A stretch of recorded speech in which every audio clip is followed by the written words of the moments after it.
Blessed love, I am the Honourable Priest Isaac. I am an official priest within the realms of Rastafari of the Ethiopia Africa Black International Congress. I also hold a certification in the craft of Astronomy from Politecnico di Milano in Italy. Our universe and its maker has always been an intriguing subject for humankind. Astronomy is the study of everything in the universe beyond the Earth's atmosphere. Ancient astronomy is similar, but pays special attention to the physical and spiritual values of stars, planets, moons, and other celestial objects. It also brings in the terrestrial component, being things on an earthly plane, such as plants, human organs, and connects them to the heavenly bodies. In this course, you will learn the makeup of various planets and stars, how to locate them in the night sky, along with their associated constellations. You will also be taught about the earliest civilizations known for their astronomical comprehension, namely Kush, also known as ancient Ethiopia, Kemet, called Egypt today, the Dogons, and the Bozos, as well as the civilization of Sumer. You will also learn about black holes, their nature and origin, as well as how the ancients viewed them. Ancient astronomy is the mother of archaeoastronomy and astrotheology. Both subject areas are covered by the Priest Isaac's Institute of Holistic Knowledge. Sign up today. Visit our website, priestisaacinstitute.com, or email us, priestisaacinstitute@gmail.com for more information.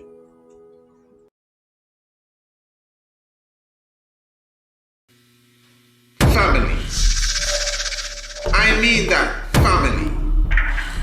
Our youths, our young ones, our children, we need them, redeem them, and clean them. You see them, or else the enemy will come and scheme them. Family. I mean that. Family. Education for the nation that's full of salvation, biology, astronomy, and African theology, geography. Family. I love that. Family.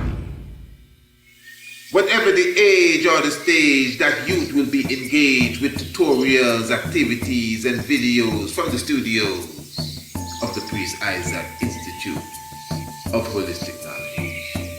Family. The International Homeschool Program is designed and recommended for all ages. The psychological state of our children is very important, especially in the environment that most of us live in. The International Homeschool Program provides online classes, activities, and videos that are fun for the youth and edifies them of their African heritage as well as the higher sciences. To enroll your family today, visit www.priestisaacinstitute.com, go to the main website, and search for Youth Corner. Or you can email priestisaacinstitute@gmail.com for a course sample. Give thanks.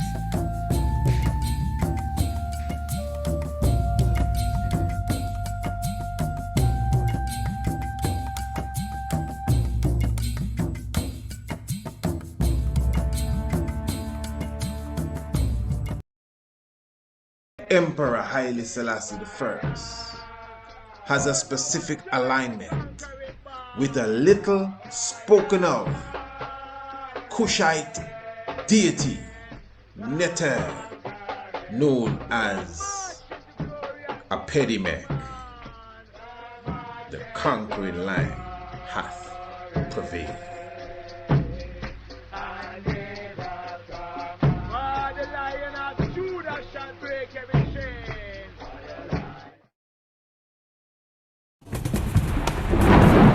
When I am dead, wrap the mantle of the red, the black and the green around me. For in the new life I shall rise up with God's grace and blessing to lead the millions of the heights and the triumph that you well know. Look for me in a world when there is storm. Look for me all around you. For with God's grace I shall come back with countless millions of black men and women who have died in America, those who have died in the West Indies, and those who have died in Africa to aid you in the fight for liberty, freedom, and life.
Yeah, we definitely give thanks, all glory and majesty and might.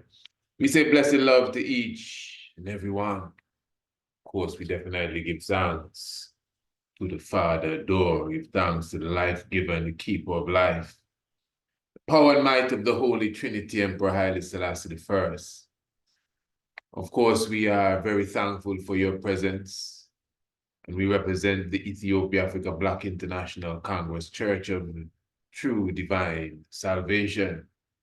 Give thanks for such a Congress which aims and objectives is to land every man and woman under their own vine and fig tree. And give thanks for such as the Order of Melchizedek and our worthy founder and leader, the Honourable King Emmanuel Charles Edwards, and such a Congress Marcus Messiah Garvey spoke of that will come to fulfill his works.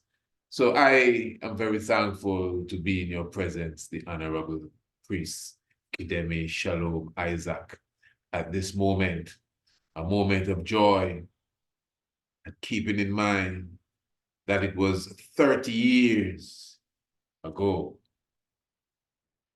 on the 31st day of March, that the Honourable King Emmanuel Charles Edwards would have left our presence. I'm talking of 1994.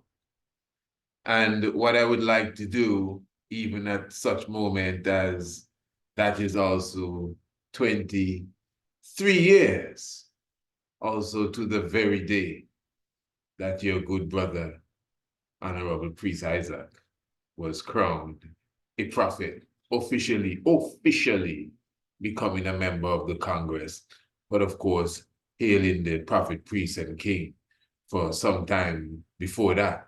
But I mean, being officially crowned, again, that would be 2001, 31st day of May.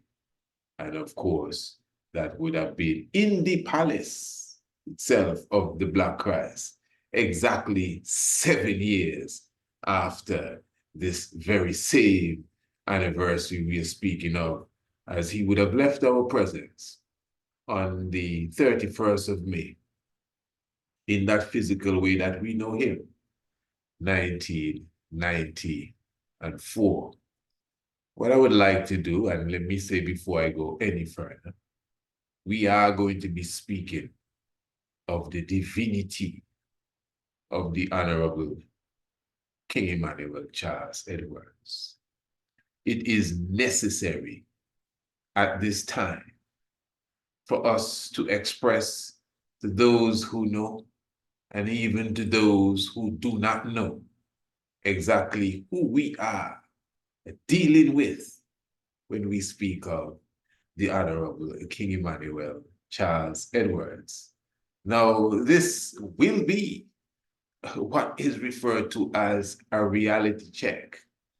And I promise not to, at least to the best of my ability, complicate the matter or the delivery today. But it is important that our audience fully, again, to the best of our ability, as we can bring it, get a good, clear understanding of the Honourable King Emmanuel Charles Edwards with us. Now, this is a letter, one of the many pamphlets that the Black Christ himself would have expressed to the international community. And this is dated the 9th of November, 1992. Of course, the conquering lion shall break every chain. Ethiopia Royal Nation Wealth Kingdom. Ethiopia Poor People National and International Freedom League Government. Melchizedek Royal Kingdom. Black Supremacy Government for the poor and have-nots. United Black Wealth Sovereign Nation. Lord of Hosts, the I Am, the I Am. Repatriation internationally. The Fifth Kingdom of Jesus stand for equality and justice for all people. Ethiopia Africa Black International Congress Church of Salvation. The Sabbath to be kept holy. Freedom Redemption International Repatriation. The Poor People Government internationally through human rights. Black Congress, King of Salem. The people above all kingdoms stand, governmental, statical, parliamental, churchical, and sabbatical, formerly at 54B Spanish Town Road, now headquartered at 10 Miles, Bull Bay, P.O., St. Andrew, Jamaica, Mission of the King. And again, dated the 9th of November, 1992 into 93, and revisited for 2012, the 4th of July. But again, from 1992, this would have been the 9th of November. So let us go through this. Blessed love, my Lord and Empress, Prince and Princess. Freedom, redemption, and international repatriation. I, the Most Right Honourable King Emmanuel Charles Edwards, and my Congress, the Ethiopia Africa Black International Congress, formerly headquartered at 54B Spanish Town Road, Kingston, Jamaica, now headquartered at 10 Miles, Bull Bay, St. Andrew, Jamaica, of which I am president and founder, has been registered in the United Nations since 1967, during the time of Secretary General Youth Hunt. The first conference that the United Nations held in Jamaica was at Myrtle Bank Hotel in 1967. This conference was held by the United Nations Division of Human Rights under the director, Mr. Mark Scriber. During that time, I made an appointment to see Mr. Scriber, but was informed that I could not see him. I proceeded to write him a letter dated the 28th of April, 1967, concerning I and my people's right to freedom, redemption, and international repatriation to Ethiopia, Africa, and the brutal conditions that we are being held under by the Jamaican government, past and present. I responded to him that I should do, that he should do so because I want a deliverance for my people. He concluded by saying that when he returned to New York, I would receive a response. I followed through with 2 letters to their New York office, dated 3rd of November and 4th, November 3rd and 4th, 1967. In 1968, I received a letter dated the 15th of April over the signature Mr. G.N.C. Cato, Human Rights Officer, Division of Human Rights, acknowledging receipt of my letters mentioned above and informing me that a copy of my first communication was transmitted to the government of Jamaica in accordance with Resolution 728F, Roman numeral 28 of the Economic and Social Council. United Nations document, 9th of November. At the time of my first communication with the United Nations, the Honourable Hugh Shearer was the Jamaican ambassador to such body. The Prime Minister of Jamaica at that time was Donald Sampson, who had taken over from Sir Alexander Bustamante because of illness. In 1968, Honourable Hugh Shearer became Prime Minister after the death of Sampson. It was during the reign of Hugh Shearer, and the UN sent the letter, pardon me. It was during the reign of Hugh Shearer, the UN sent the letter aforementioned to the Jamaican government, which called for them to fulfill the right of I and my people, the Black suffering masses, of freedom, redemption, and international repatriation through Article 10 of the Universal Declaration of Human Rights, which has not been done up to this day. I want this matter to be dealt with now. In 1967, 1968, I was fully accepted and recognized by the United Nations as an international defender of human rights and justice. I'm going to repeat that. In 1967, 1968, I was fully accepted and recognized by the United Nations as an international defender of human rights and justice. None of my letters to the United Nations went through the post office, but were officially received by Mr. Courts, who was the then resident representative of the United Nations to Jamaica, and placed in the official mailbag of Secretary General Utant for him to receive. It was declared by the UN representative, Mr. Robert Crooks, that I am the champion of human rights.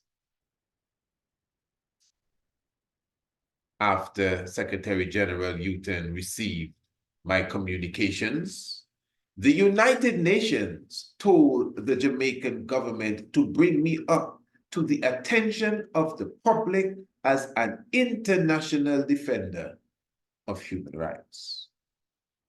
The government, under the leadership of Mr. Shearer, ignored this call. Mr. Shearer pretended as if he was going to do it when he sent an invitation to me to attend a Human Rights Award presentation. The Marcus Garvey Award, which was to be given to me, was given to Mistress Coretta King, Mrs. Coretta King, instead. He again called me to the national arena, but said nothing about me to the public, and that has been the case to this day.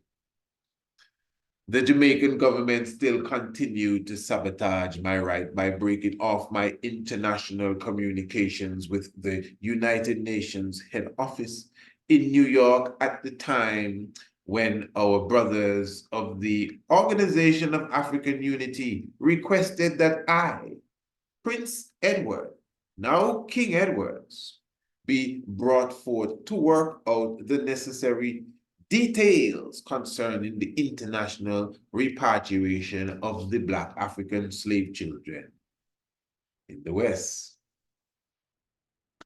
These communications were broken off between 1967 and 1970, when the government under Mr. Shearer as Prime Minister, Honourable Hector Winter as Minister of External Affairs, and Honourable Edward Siaga as Parliament member destroyed my then headquarters at 54B Spanish Town Road, Kingston, destroying in the process my United Nations flags, houses, church, and drums, which were used in the church. They proceeded to report to the UN office in New York that I was dead, effectively cutting off my communication and blatantly sabotaging the rights of the poor and the have-nots. The height of sabotaging was demonstrated when at the same time it was printed in the Jamaican Daily Gleaner under the editorship of Theodore Seeley. The same newspaper in their affiliate paper, The Star, under the editorship of Hector Winter, printed later in 1978, that I had sacrificed babies.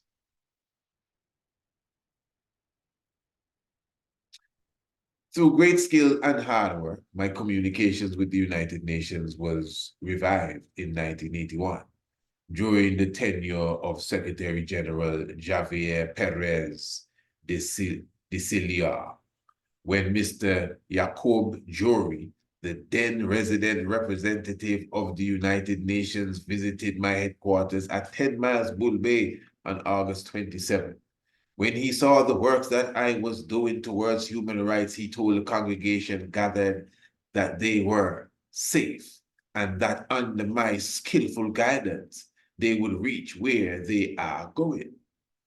In 1983, I met with Mr. Bhagwat Singh, who was working at the United Nations Seabed Authority as a special representative to the Secretary General for the Law of the Sea.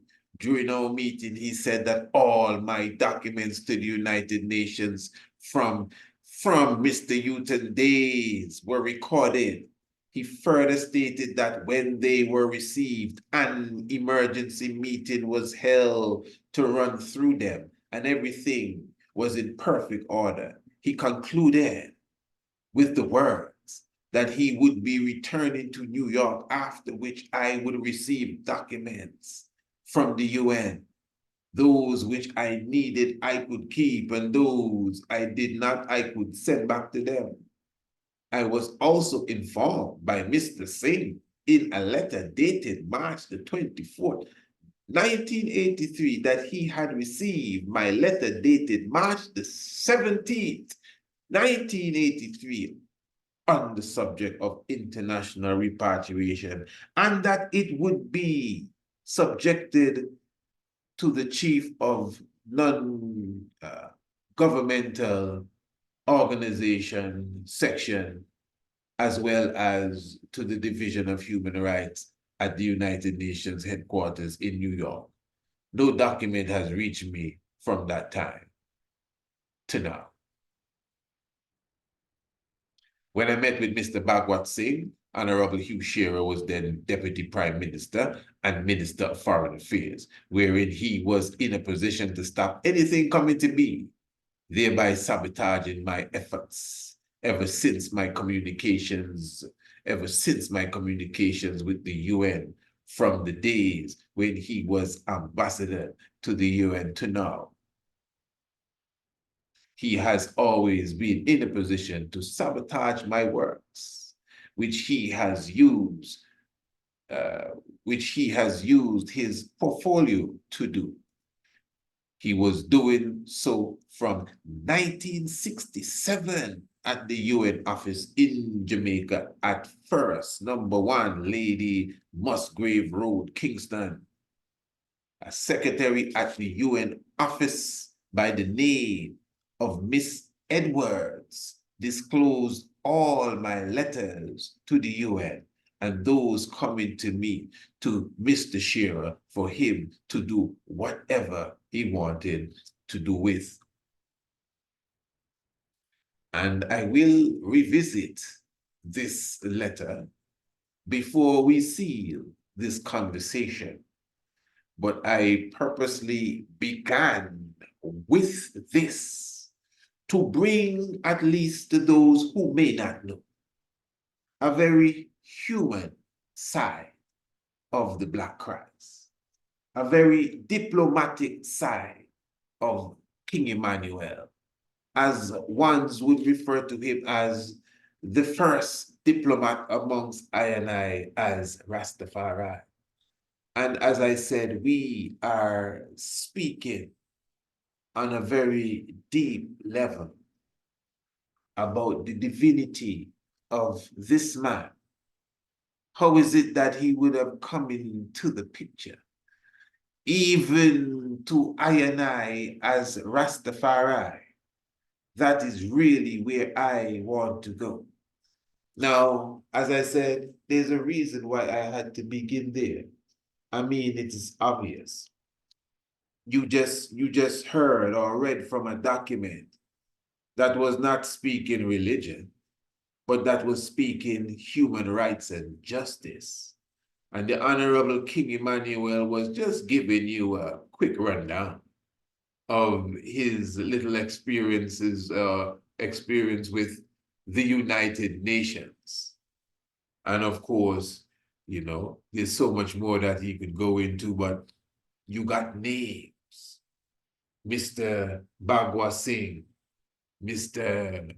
Coates, Mr. Robert Crooks, the individual that announced that he, the Honourable King Emmanuel Charles Edwards, was the champion of human rights and justice, you know. And the letters that went to the Secretary General of those days, UTAN, they did not have to go through the post office.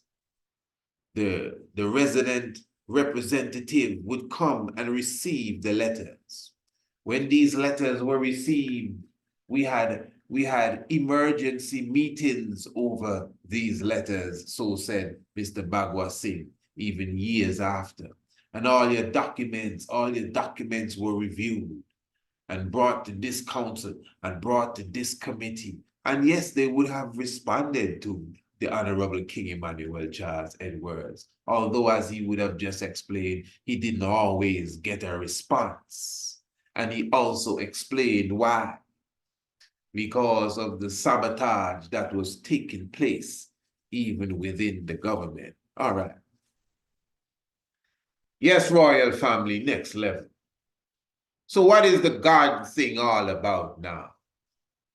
Well, I mean, I think we would have clarified to the people that, you see, when you hear them say that men made God, you got to stop and think. There's something within it, eh? I think many times you would have highlighted, especially around Christmas time, that the original person referred to as God is a character known as Odin. And it's no mistake that Mr. Odin and Mr. God that you see on the Sistine Chapel basically looks the same, is the same concept, is the same theology, Santa Claus, all of them is the same thing. So you gotta get rid of that foolishness. That is why we had to destroy religion first, you know, before we entered into African consciousness. Because sometimes when you mix up African consciousness with religion, you can fall into problems. In fact, some of us take African consciousness and turn it into religion. Many people refer to Rastafari as religion. People call BoBo Shanti a religion. What I just read for you a moment ago, did that sound like religion? Now, what I'm saying is this. Of course, I know it's churchical and statical. Yes, I know it's hymn book and Bible. None of that is necessarily religion. Religion utilizes some of that concept, but that's up to religion. Follow me, good family. We're dealing with the universe. Now, the universe is one. There are not many universes. They may be multiverses, but they're all within the universe. Now, usually when we say universe, we think about space. I want you to follow me. We're going on a serious ride tonight. You know, so hold fast. When we say the universe, we're speaking of everything. All that exists is the universe. You are the universe. There's nothing more the universe than you. The galaxy is not more the universe than you. In fact, you are the galaxy. You're planet Earth, you know. You are one with the Earth. The elements that make you up are the same elements that make up Earth. You follow me? You're one with the atmosphere. You're one. The physical aspect of you for sure is the Earth. Earth, wind, water, fire. You know, heat, air, and water. Everything is the Earth. You're one with it. And the Earth is one with everything else. So we are all the universe. So when you hear people say they pray to the universe and the universe will hear this and that and the third, who's the universe? What are you talking about? Show me the universe. Out there where? The universe is everything. So this is why now, and obviously, you know, the whole concept of God, as they call God, the Almighty. This is why the Most High, the Almighty, is called the Almighty, Allah, Almighty, because the life force within everything is the God. That's why God is life and life is love and live. So when you understand, yeah, because when you just look at it, even the word form, love and live and life. That's why God is love. So where there is life, there is God. That's why even the Honourable King Emmanuel teaches us, God dwells in flesh. Once you have life, that's God. The presence of life. The intelligent nucleus by itself. Nucleus, the term nucleus by itself signifies the central power. Yet still is not necessarily a place you can point to. Even though the black hole at the center of a galaxy may be a good representative or symbolic explanation for what we're trying to say, but still the intelligent nucleus is everywhere. It's like the melanin on your skin, it's just there. So this is why the world created will continue to procreate. Existence will continue to procreate. You get cut, it will just continue to heal itself. You break a branch, whatever, it will grow back naturally by intelligence. It has been designed that way. And there is an intelligent nucleus, no one can deny this, that has everything in motion. Some people call it God. And put a lot of different things to it and put it on a throne and put it in the cloud and all of that. Not necessary. You know, then comes in religion and different ideas and philosophy. Philosophy is good, but where did that originally come from? Okay, good. So When you observe the heavens, you clearly see that the very same galaxy, of which we have countless of solar systems within the galaxy, and countless of stars and planets and suns and other black holes and other forming galaxies in massive galaxies, and you have countless of galaxies, and you observe the movement of the spiral arm of the galaxy, then you compare it to the hurricane, you can see the very same shape. You see the very same pattern, what is known as the micro and the macro. So in the same way, remember, this is geometry. This is what created the heavens and the earth. Follow me, good family. Creation is mathematics. Everything around us is mathematics and geometry and you know, all aspects of arithmetic. So you can see the golden spiral expressed in many aspects of creation. So again, as I highlighted, the spiral of the galaxy is the spiral of the hurricane, the solar system, and the planets going around the sun is the same movements of the atom with the protons and the neutrons and the electrons, and the nucleus itself is the same pattern, and the golden spiral, which is what they refer to as the Fibonacci series of numbers. Well, you see that expressed in many aspects of creation. The petals of the flower, the number series of the Fibonacci series of numbers, which creates, again, what is referred to as the golden spiral, again, which is expressed in the arms of the galaxy, also expressed in the hurricane, expressed in the ram's horn, expressed in the seashell, expressed in the pine cone, expressed in the petals of the rose, expressed in the petals of the sunflower and the other flowers, you know, expressed in the way that the wind blows, the spiral, ritual, spiritual. This is where you see the golden spiral, the Fibonacci, as they call it, but it doesn't belong to him at all. It's nature, it's the creational number of 3, and the pi epsilon, and the phi. All of this is seen. Now, you can see this clearly in the construction of the great pyramids of ancient Kemet. Because remember, the 3 pyramids were created utilizing pi, phi, and epsilon. And when you understand the mathematics behind of that, what I'm trying to show to the family now, listen to me good. Remember, we observed as ancient astronomers, we are the first ancient astronomers. We are the ones that mapped the heavens. Those of you that are on our ancient astronomy course, you clearly understand where we are dealing when it comes to the temple of Hathor, the temple of Het-Heru at Dendara.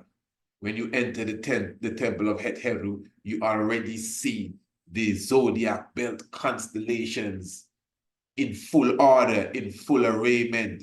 The Orion constellation as Sahu, in full order, in full arrangement with the stars. And we're talking 3,000–4,000 years BCE. And of course, prior to that, we had great comprehension of the heavens. That is why it is said that the Haramaket, which is known as the Great Sphinx, the body of the lion with the head of the king, was built some 10,500 years BCE.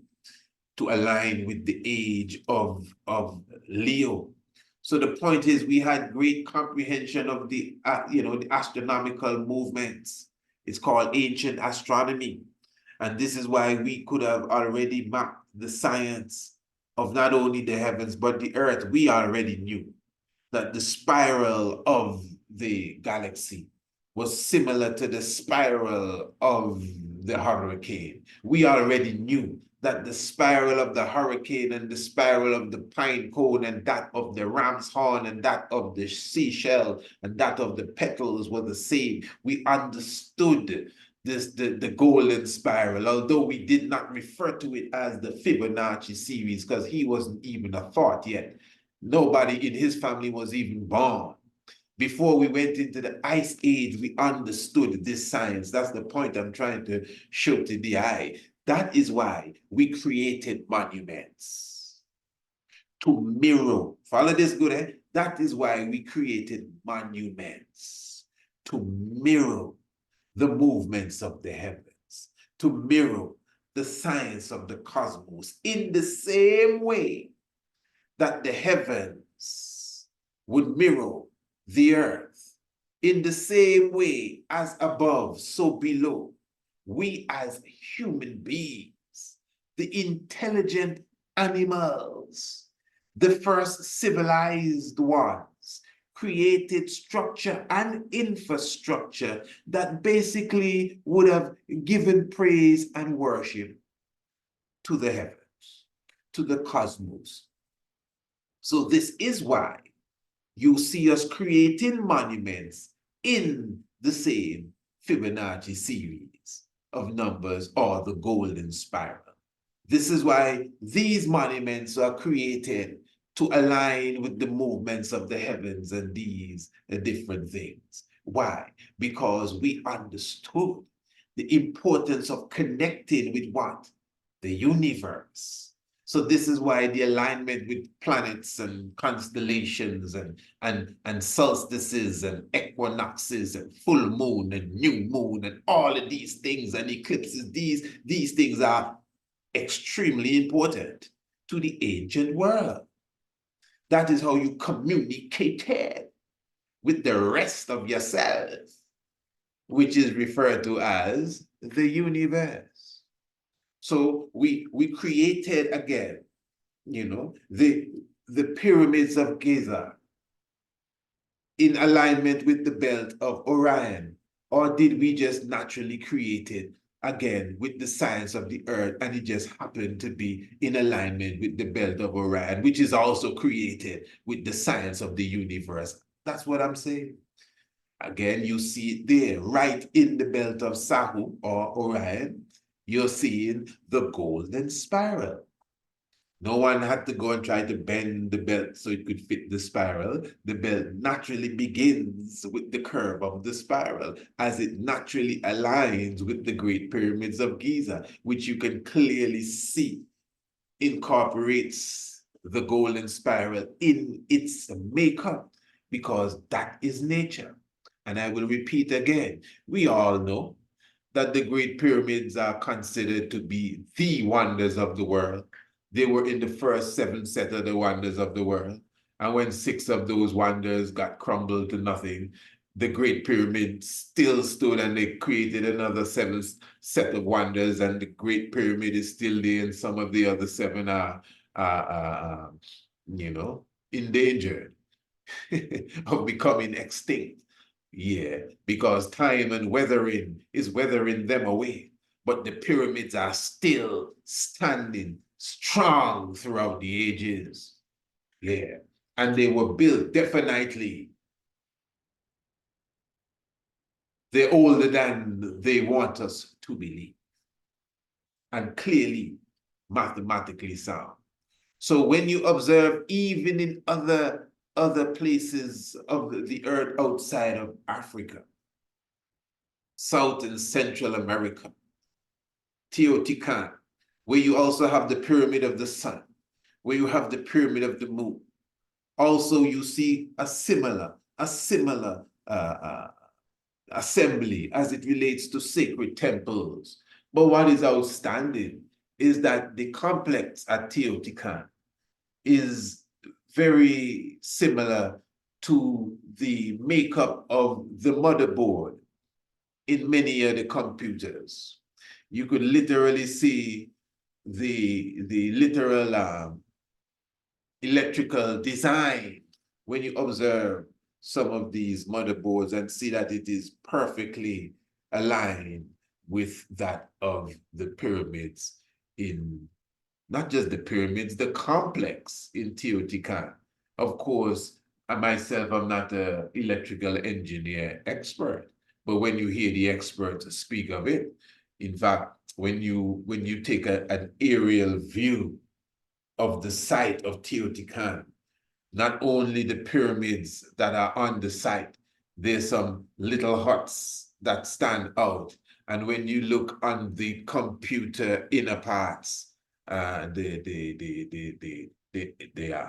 organs of the computer as such, you see the exact makeup as it is on the site of the Great Pyramids in Mesoamerica. So that is to show you, listen to me good, that is to show you again that we're just dealing with science here. Religion hasn't entered the discussion yet. We're just dealing with science here. We're not just trying to build buildings that look like things that are going on in the sky. No, this is the culture of life we're dealing with. So the galaxy is in a specific spiral form and it is generating life. That is what keeps the hurricane alive in its spiral form as it's churning over the ocean. It's generating life. So the Fibonacci series, the golden spiral, is almost like melanin. It represents life. So when we build our monument after this design, we are at the same time promoting life. The Great Pyramid is considered a dynamo, you know. Many of you have read the book by Dunn, D-U-N-N, where he speaks of the Great Pyramid being something like a generator, just because of the way it was built, its design, you know, the material used. You see, so you must keep in mind that we as ancient astronomers, we had this knowledge, we had the knowledge of the earth, so we could create structures that would generate electricity. You better believe it. The fact that we could create monuments that perfectly align to the cardinal points on the earth at the same time, and we will get deeper to that as we enter into this discussion. But the fact that we could do that, that means that we are definitely on a level even beyond where technology is today. So the main point is that we, as the early scientists, we understood how the earth would have how the universe would have mimicked itself, as above, so below. So when we started to build, we did the same thing. And we did it with respect for the sacred law of the universe. So what we had in the heavens, we also had it on the earth. Because again, we comprehended the sacred law of the universe. Now, what we did with that great understanding, we would have created, follow me good, eh? We would have created from our knowledge of the heavens myth and allegory, which we understood to be realistic in their future expression. Let me say that again. From our comprehension of the heavens, the science that we possessed, we would have created myth and allegory that just because of where we got this from, we knew that this was destined to become historically flesh, let's put it that way, in the future. Just creating some phrases there on my own, but you get my point. So as I always say, allegory may be esoteric and maybe symbolic. But once we're not talking about fable, the ancient allegory that comes from the ancient world is prophecy that must be seen as history. We all know that our God and King, Emperor Haile Selassie I, would have fulfilled the allegory of Asar, the allegory of Osiris. And I will show again, because family, we as the ancient scientists, that is why the sun is so prominent, even in religion. Because when we decided to express, because it began here, this is why all religions seem to have a thread of the ancient expression, the ancient theological expression coming out of the Nile Valley civilization. It's not just Kemet, it's the Nile Valley civilization. So this is why we spoke of Heru. This is why we spoke of the deity or the Neter Ra. This is why we highlighted Anpu. And Anpu or Anubis and Horus and Osiris.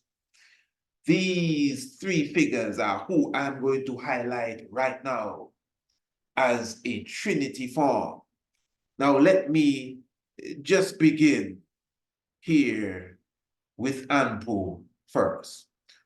Now Anpu again is the individual that is called Anubis. Anubis is seen with like a dog head, and Anubis is, but it's a jackal's head. And Anubis is said to be the first baptizer.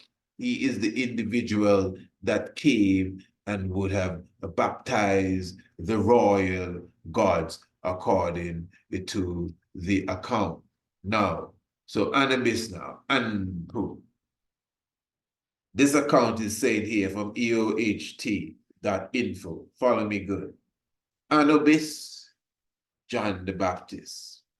And it says here, the concept of baptism originated in Egypt with the god Anubis, okay, who baptized the god Horus using the water that ran under the temple, which was considered to be associated with the god Nun. Follow this, or Osiris, and considered holy in the Roman recession. Now, this is very important here when you consider the whole aspect of the John the Baptist figure. Anubis became rescripted as John the Baptist, and Horus became Jesus. So this is what that account is saying. But the point is,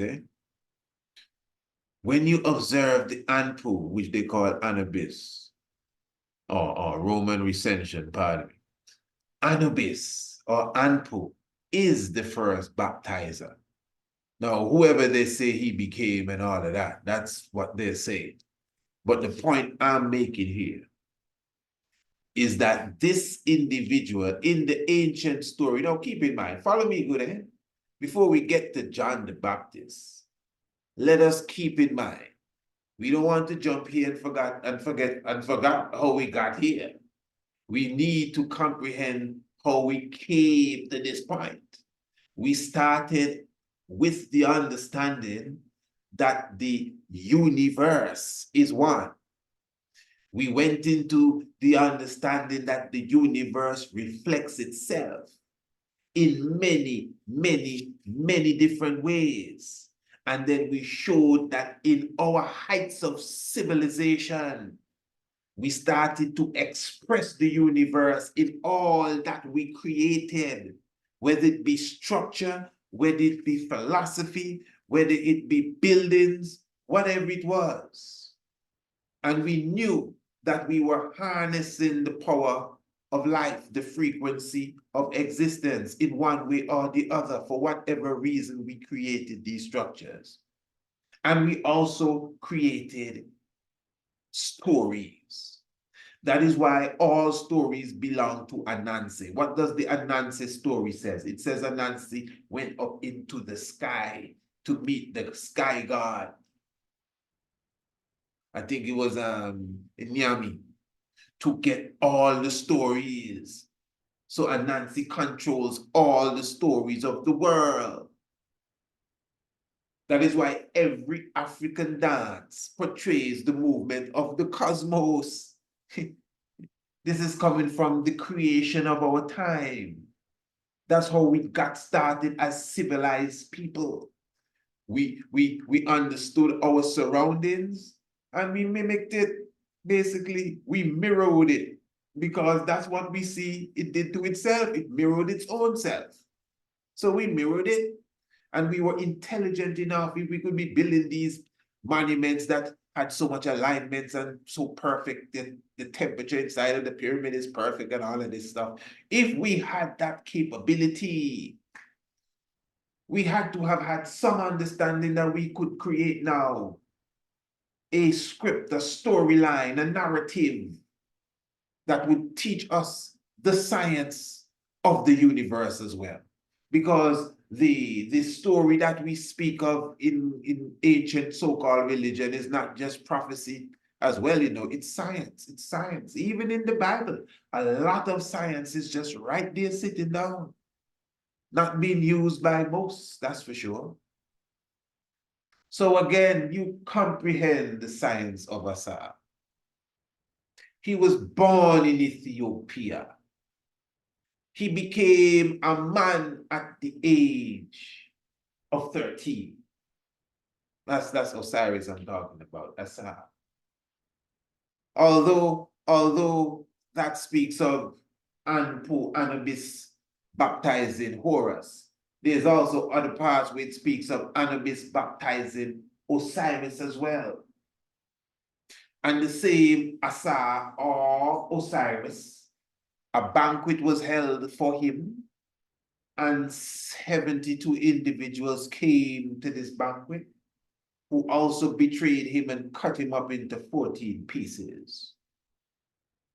Some stories say 16 pieces. And Asa or Osiris resurrected after 5 years. You know the story. Now, when you understand the depths of it, it is said that he was resurrected by the great Anubis. You know, assisted, of course, Isis brought and put him back together, but Anpu wrapped him up and brought him to life. And after Anpu brought him to life, Osiris became the constellation of Orion or Sahu, and his son Horus would have stayed 80 years fighting off his enemies, primarily his brother Seth. Now, Anpu, seen as the John the Baptist figure, the baptizer of the Christ. It is obvious that this is the origin of all of this, as was just said there a moment ago. Now, Marcus Messiah Garvey is the John the Baptist. We all know that. Well, maybe not we all, but we are going to all know that today. Because in the scripture, it talks about the last book of the Bible, of the Old Testament, pardon me. The book of Malachi talks about the Lord sending Elijah. Follow me good, family. Follow me good. Not the time to fall asleep now. The Lord shall send Elijah before the great and dreadful day of the Lord. And trust me, when you know your history, you see that day of the Lord, it was dreadful. We're talking about World War II. I shall send Elijah before the great and dreadful day of the Lord. And the same Elijah, yeah, he shall turn the hearts of the people unto the Father, the children unto the Father, and the heart of the fathers unto the children, lest I come and smite them with a curse. Now, what's interesting about Elijah in the Bible is that he's styled as the John the Baptist of the Bible. Because remember, they asked the Christ, if you are the Christ figure, where is the Elijah that shall return? And Christ showed them, well, Elijah would have already come back, and you did to him what you desired. And then they understood that he spoke of John the Baptizer. So John the Baptizer, which they call John the Baptist, he was styled according to the Christ, according to the scripture, in one way or the other, as being that Elijah that was to return. You must keep in mind that when the Christ appeared, John the Baptist said to the disciples and the people that were around him, look yonder there cometh the Lamb of God. So when Marcus Messiah Garvey would have showed us to look to Ethiopia, would have showed us Rastafari, you don't have to argue with nobody about if Marcus Garvey ever said, look to the east of Africa and a king shall be crowned king. Don't argue with no one. There are countless of articles where Marcus Garvey wrote about the budding Rastafari. Marcus Messiah Garvey was extremely impressed with the regent of Ethiopia. We would have done programs on this where we would have showed that members of the UNIA would have traveled to Ethiopia, like Brother Ford and these ones who would have taught the royal family music. He was their chief musician. And of course, the government of Queen Zaditu, Empress Zaditu, which was run by Rastafari himself, would have assisted the UNIA financially. So don't let nobody fool you with none of their mix-up propaganda. We already know what that is all about. Marcus Messiah Garvey spoke highly and with glee as he highlighted Rastafari. In fact, he had a play, a theater action now, because theater is a very important aspect of us as African people. We express ourselves using the theater. We tell our history. We teach our culture and our disciplines and our morals, even our theology, all of these stuff. We express it through song and dance and music and the written word and the spoken word and through the theater.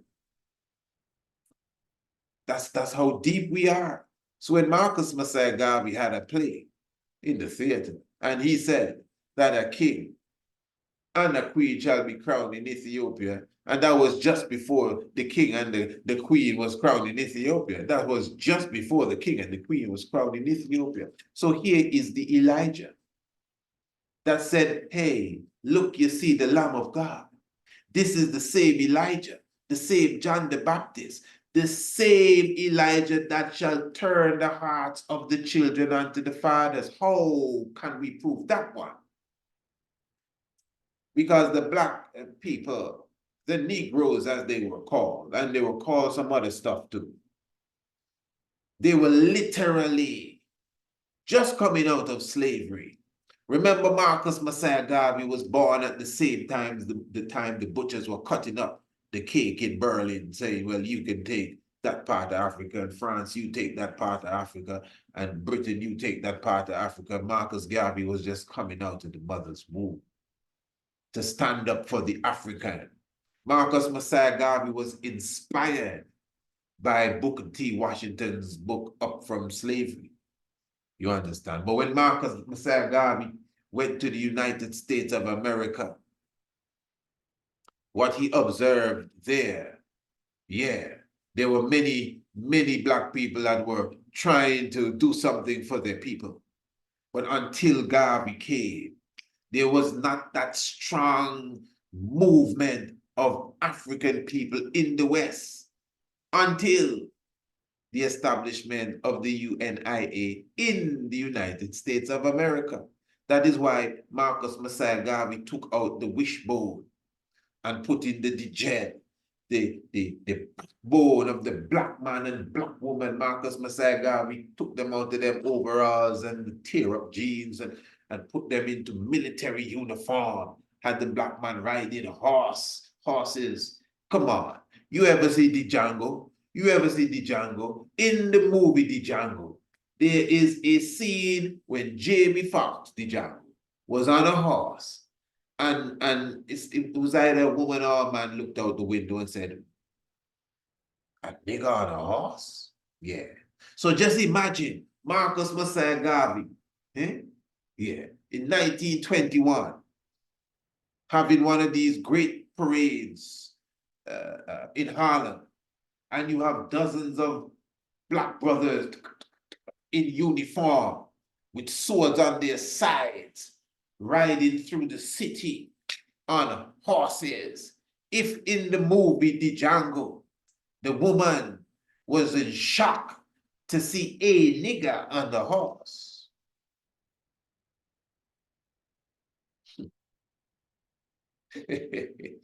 yeah, just imagine how America was quaking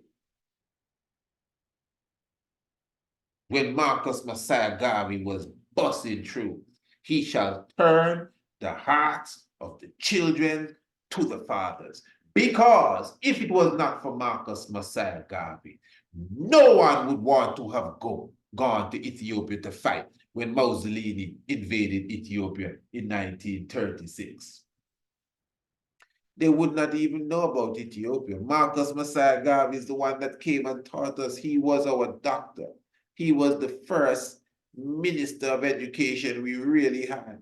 He was our first principal. He came and taught us about the kings and queens of Africa. It was because of Marcus Messiah Garvey's teachings why black people were lining up in America, ready to sign up to go and help the Abyssinians to defend themselves against the League of Nations. He shall turn the hearts of the children to the fathers, and he shall also turn the hearts of the fathers unto the children. Marcus Messiah Garvey connected us. And that is what Elijah would do. The same Elijah that they said went up in a whirlwind. So this is why you hear Marcus Garvey speak about, I shall return in a whirlwind. How many of you have a copy of the documentary, The Night of the Black Tiger? We're not going to go into all of that here, but you should have a copy of our documentary, DVD documentary. It's not a lecture or a talk like this, it's a documentary. Yeah, sit down with your young ones and have a little snack and prepare to be, entertained and edified. The Night of the Black Tiger. That shows you Marcus Messiah Garvey directly connected to the Mayan god Huracan, which represents the whirlwind. Elijah went up in the whirlwind. The Night of the Black Tiger, family. So Marcus Messiah Garvey also, again, the same John the Baptist figure. But again, as you saw earlier, Anpu, Anubis would have preceded the John the Baptist figure. Anpu and Anubis would have preceded the Elijah individual. This is not for no one to get knocked off the throne, Anpu is the constellation that they call the Little Dipper. I would repeat again that we are only taking the knowledge and the science that we have of the heavens and portraying it in allegorical form. Because you see, what would have happened, royal family, is that Marcus Messiah Garvey is Anubis manifested in flesh. Now, you could argue about John the Baptist all day long if he really existed. I don't think we have enough time to go into that. You could argue about Elijah if he really died. That's a conversation all by itself. But we know Marcus Garvey. Yeah, that ain't no mystery. That's no myth. That's no fable. You believe he really existed? None of that. We know Marcus Messiah Garvey. What about Anubis? You think he was real? You think he really had a dog head? Well, listen, man, that's the next conversation you're creating. But I know the science that is behind Anpu or Anubis has been crystallized and come in reality into flesh as Marcus Messiah Garvey. Marcus Messiah Garvey said that when I die, wrap me in the mantle of the red, the black, and the green. You see Anpu rocking his red and black and green several times. When I die, Marcus Garvey said, wrap me in the mantle of the red, the black, and the green. Because in the new life, I shall rise up first. Yeah, with the colors that you well know. That's when he said, look for me all around you. Look for me in the whirlwind. Look for me in the thunderstorm. That's Marcus Messiah Garvey. What I'm saying to you, family, what he's saying is what Anubis does. Anubis wraps the dead. That's the Anubis work. Anpu's work is to wrap the dead in the red, the black, and the green. Why? To symbolize them rising up in the new life. So that is why he would have wrapped Osiris in the red, the black, and the green, and rise him up the resurrection according to the story. So what Messiah Garvey is saying is what Anubis is doing. And interestingly, Anubis again is styled as the figure that would have preceded and baptized the Horus and the Osiris. And I will say again, it is undeniable. Check the master of ceremonies. No one can deny that the Asar figure, remember Osiris or Asar is the chief god. Man, this is known as the Osiris mystery. That's what the world call it, the Osiris mystery. It ain't no mystery no more. We have a book written entitled The Heavens Declare the Glory. The Heavens Declare the Glory, Rastafari and the Cosmos. Everything we are speaking about is on our website, Priest Isaac Institute.com.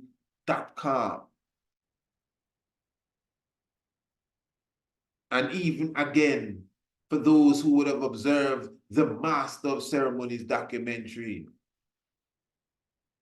that goes into detail how Haile Selassie I perfectly aligns with the Osiris character, which is considered like one of the chief god figure of ancient theology. Undeniable. So this is why now we're fitting all the pieces of the puzzle together. Because in the Osiris story, there is a character called Anubis. That's what I'm showing you. And this Anubis now, according to many theologians, have been linked with John the Baptist. Rightfully so, as John the Baptist, another maybe allegorical character that aligns quite well with the allegorical character Anubis. Now, as you could argue all day long about who are allegorical characters, Marcus Garvey is a real human being. That's my point. So all of the esoteric, mythological mathematics that you can read in all the solar books and in all the papyri and on all the walls. It has been manifested in flesh, in history, right in front of us. Wrap me in the mantle of the red, the black, and the green, for in the new life I shall rise. Osiris was cut into 16 pieces. As I said before, it was Article 16 that the League of Nations would have turned their back on, that would have brought World War II on Europe. Really, that's really what it was. Remember, it was 72. Who can deny this? 72 individuals that came to the banquet of Assad that betrayed him. How many nations came to the coronation, which is obviously a banquet of Haile Selassie in real time? Exactly 5 years it took Haile Selassie to come out of exile. I mean, how real can this get? Perfectly aligning with the ancient so-called mystery of Osiris. And then remember, afterwards, Osiris went up and became the constellation of Orion. And we would have proven that when Haile Selassie went to the UN in 63 and gave them the obelisk, the Tekken. All of this, again, you can see in that book, which I would invite you to have a read of such. The heavens declare the glory. So again, Marcus Messiah Garvey, the Anpu or the Anubis that would have brought the dead to life. The dead is the black world, you know. The Lazarus that was dead for 4 days and 4 nights is the black world that went through 400 years of captivity, and it was the coming of Anpu. It was the coming of the red, black, and green. It was the coming of Anubis, Marcus Garvey, that brought them back to life. So you cannot deny that whatever the black conscious organization is, whether it's Black Panther, whether it's the Nation of Islam, whether it's the 5 percenters, whether it's any one of these RBG groups, the Black Church,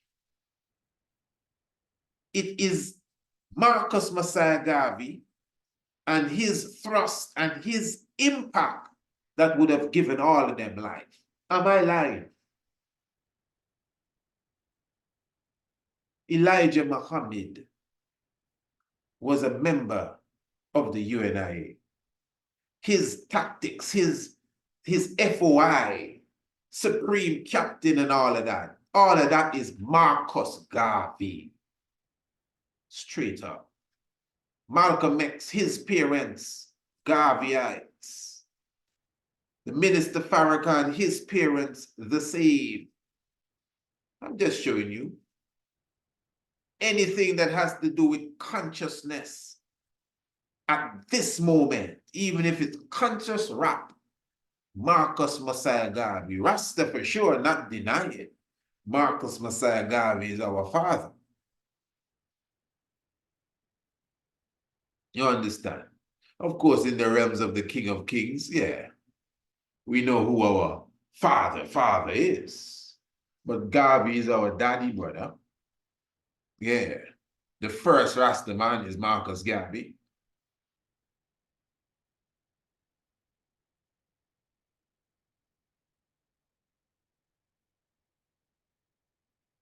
So I'm just showing you. If thanks, I wonder if you know we just began here. I don't even think we started yet here. We're talking about the divinity of the Honourable King Emmanuel Charles Edwards.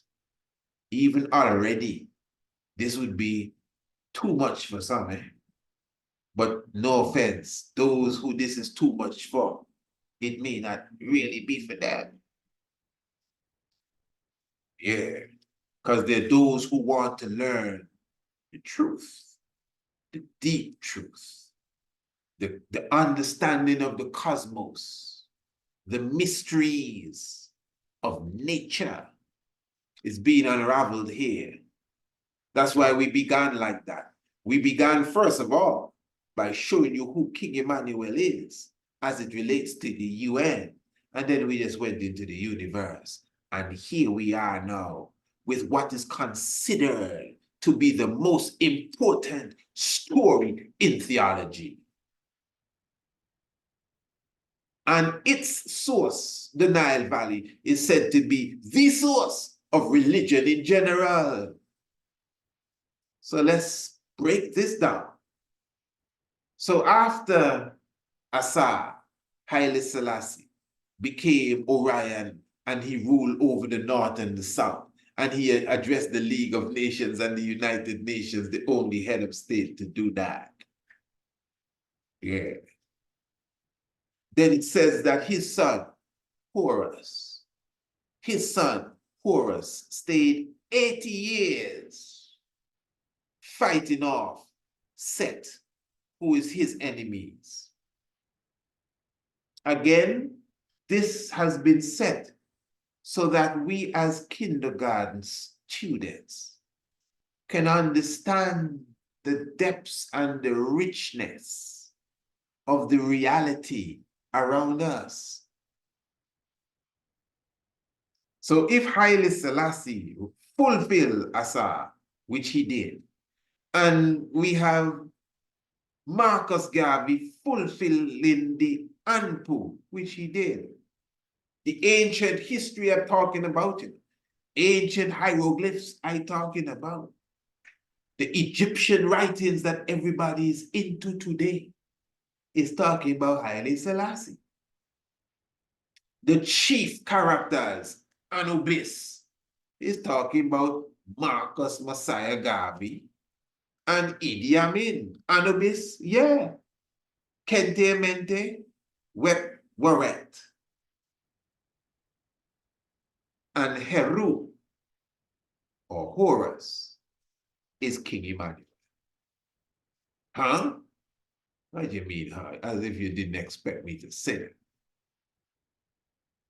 And he stayed 80 years, Heru, fighting off the enemies. Just follow it good. Don't get caught up in the trivial and the fighting off and he loses iron. It's all allegory and symbolic of the reality of history. He stayed 80 years according to the story. In fact, let me show it to you because we're sourcing up tonight. Can't just be talking this. People have to see it and understand where it's coming from. Yeah, let me bust a little BBC here for you. Speaking of Horus, from a BBC article, and it says here, bbc.co.uk, Ancient Egyptian Gods Gallery. Horus was originally the sky god, envisioned as a falcon who was the divine protector and patron of the king. He was introduced into the group of 9 gods known as the Great Enad, and was said to be the son of Aset or Isis and Asar Osiris, born to Isis after the murder of Osiris by the god Seth. He was raised by his mother to avenge his father's murder, a struggle that lasted 80 years before the gods finally awarded him victory on the throne of Egypt, according to how the story is written. Keep in mind, don't get lost in the allegory. But again, it's not fable. Fable is something that you just make it up. Most European fable still comes from a deep allegory that they collected at the feet of the Africans, but it has been so whitewashed and so watered down that it has become fable. You understand? So that is why you can use, for example, the fable of Jesus Christ and all of that stuff, and still sift out the reality of truth. No, I'm very serious. I mean, I know some people just, hey, don't go there. I don't know what you're talking about. I'm just telling you the reality, the fable of Justin and the fable of Jason and the golden fleece, or whoever, the fable of Hercules, the fable of Atlas, the fable of Mercury, the fable of Zeus. All of this is fable. But the fable was taken in many cases, some of them just made out of scratch, some of them made out made up from a template of an ancient mythology, some made from the mythology, but you know, certain things subtracted and whitewashed, etc., and then brought back again to the forefront, maybe designed in such a way to really make their old people comfortable. So this is why the first Roman gods, the first Greek gods were black gods. The Zeus and these ones, they were black gods. Only now you may see Zeus and a lot of them not black anymore, but they were originally black because that's how they got them. That's how they learned about them. When they received the concept of God in flesh, meaning that the universe is within you as well. As the life force is within you, it is you to raise the standard and raise the frequency of the life force within you. And then we're seeing a God and goddess. That's really what it is. That's what it is. That's what Haile Selassie is. That's what a Marcus Garvey is. That's what a King Emmanuel is. That's why we can see the divine nature within them. Let's continue. Don't want to stay too long there. So, again, without a doubt, it is not us saying this, is just what it is. Whether you can talk about the Trinity all day long and, oh, we don't want to hear about no Trinity without the woman. I can't argue them points with people. We're dealing with deep science here. You're going to fight the ancient astronomical knowledge of those who would have built the pyramids, who highlight that there is a trinity of a prophet and a priest and a king. That does not take away from the trinity of the Father and the Mother and the child. We can't stay too long on these points arguing with people, brothers and sisters. We have the heavens to prove this, which we will utilize in a few. To show you that on one side of the heavens, you have the mother and the father and the child. And on the other side of the heavens, exactly 180 degrees, you have the king and the priest and the prophet. So Asa and Anpu and Heru are literally historical characters in this time. I will repeat. Haile Selassie I fulfilled Osiris. And the Honourable Marcus Messiah Garvey fulfilled Anpu. Yeah. And the Honourable King Emmanuel Charles Edwards would have fulfilled that of Heru. Now, what I want to do, I am going to return to a video that I would have done a few years ago. Listen to me, family. This is a video that I did as it relates to an interview that was done with Priest Stewart of the Ethiopian African Black International Congress. Priest Stewart, also known to some as Priest Stewart, is an ancient priest that would have sat with King Emmanuel. Not just only sat, he's an ambassador of King Emmanuel Charles Edwards. In fact, the story that he is going to give to you now is him explaining to you a mission that the Honorable King Emmanuel Charles Edwards gave to him. Now, as I said, this is coming from a video I did So you might hear me speaking in the background again, which is not me here, but me about 2 or 3 years ago whenever I did the video. But let me give you the story so that we can, make it quick. The Honourable King Emmanuel Charles Edwards told him, Priest Stewart, to deliver a letter to the United Nations in New York, because the priest was going to New York. So he took the letter and he went to New York, and according to the priest, he was procrastinating on the letter. And one night he was in a vision. He dreaming then, as they say, but we would say vision. And he visioned the United Nations building, the 2 buildings. And he said on the top of the building was Horus. You'll hear for yourself.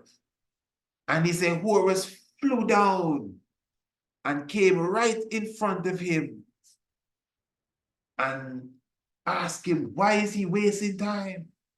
I think he said, he told him, it's time, it's time, it's time. And he said from then, he went straight away to go and carry the letter. Let me make you hear this. Coming out. The truth is coming out. All right. When in a them time, me working at the office, and because it was like a word processor in Emmanuel. You understand? You're right. He tell you words and you're right. I saw them thing. It became pamphlet and all them something. You understand? Well, when me in the office, I'm gonna tell him say I want to go up to New York with rural calico money. He said to me, say, as long as I know Babylon, you're gonna work for. I said, no, I'm a brother-in-law. Anyway, we carry some documents that they were given to full up to the United Nations, along with our constitution, along with our document to the OAU in 1991. Everyone can read it. EABIC.org. You can look at it. Anyway, everything we carried to them, and all these things submit, and including our parliament members and the members of the parliament who he had chosen to in parliament. So when me there New York now for about 3 months, me can't get to deliver the document go to UN because through the island me I work, and sometimes at 4 o'clock me in a people basement, because sometimes you have some old people in the house or baby in the house, and you have to make sure that they burner or go. They say, I'm going dead. You understand? So we have to have fixed burner and repair burner and so that, and we can't get to go. Well, one night me in my bed, Listen. we see myself stand up in front of the 2 UN buildings. Okay. Okay, now, hold on. So hold on. Is vision, the man having a vision now, eh? So you don't get the part there. So the man say he in his bed now, and he see himself in front of the building there now. All right. Let's listen. One night me in my bed, we see myself stand up in front of the 2 UN buildings. Okay. And when we look up on the top of the building, is the sign of Christ in an African hieroglyphics, where the man with the eagle head. The sign of Christ. Well, priest, careful, the man in that. The sign of Christ with the eagle head. African sign of Christ. I'm sure some people thought he was talking about the cross. A Christ that. A Christ that? Wow, with the eagle head? Virgin, careful, been there, done that. Idol worship, they say. Man, no, he say, man. Hear this one night in my bed, we see myself stand up in front of the 2 UN buildings. Okay. And when we look up on the top of the building, is the sign of Christ in an African hieroglyphics, where the man with the eagle head, a Christ that. Because in meditation soars so high as the eagle. Amen. You understand? So that Yes, of course, man. And when we look up, and one of them man, them is in the UN building. So when we go so and me look around, me turn around, and me start run. Yes, when we start run, Honourable Brethren and sister, My Lord. the man just fly down in front of me. And stand in front of me. The man, you know, the man with the eagle head. The man just fly down in front of me. And stand up in front of me and 3 times repeat it. He say, it's time. It's time. It's time. Yeah, lollygag, let's go. Rasta, yes, when we get to go to the bed, the man, I say, well, by the hook or the crook, after carrying this man document. I don't know how, almost miracle. But 3 o'clock in the evening, we done deliver and done everything. Tell me, I say, what's that? Sometimes you need just a little push. Yeah. So, go to this time, I go home now, go put on my robe and you don't say, you know something, because I was about 2:30, you say, you know something. You know something? Yeah, have you checked the video on the sister channel, Sister Brenda, you spell P-E-A-R-T. You check it out and you get the rest of that information there. Yeah, and you know something. The Honourable Priest Stewart. Very good. And you know something? Yeah. So clearly now, you see the mystic standing out there, how without a doubt, showing you that it is, you know, the brethren, you know, that's 1991, eh? And I must say, really, I don't think the brethren, a person may say, well, listen, man, that was just a dream, man. Maybe that was on his mind. And again, with no disrespect to the Honourable Priest, remember, this is a man next to King Emmanuel, you know. Somehow I don't think Horus was on the priest's mind. Let me put it that way. Yeah, you know, maybe I'm missing something, but I don't think the king was, you know, like Heru was something that was going through the king's heavens. So this is one of them visions where the spirit come into your realms, your astral realms, to give you a direct message. And according to the praise of King Emmanuel, it was Heru, the falcon head god, that would have visited him to tell him that it's time. So you see again now, family, the science of the sun, understanding the movements of the sun. This is why the sun thing is big in religion now. That is why you hear about the Son of God. It is representing the orb that we call the sun, S-O-N-S-U-N. You understand? Because it is a science, the Son of God, S-O-N, is the Son of God, S-U-N. Now, it's not just a play on words alone, although they're playing with the words. But within it is the understanding of the science of the Christ. Remember, Christ is the charis, which is the resurrected one, the same minna, the same amsu, that becomes the sahu. It's very deep. So let us understand and look at the science of the sun now. Again, I would say on a basic level, the sunrise and the sunset.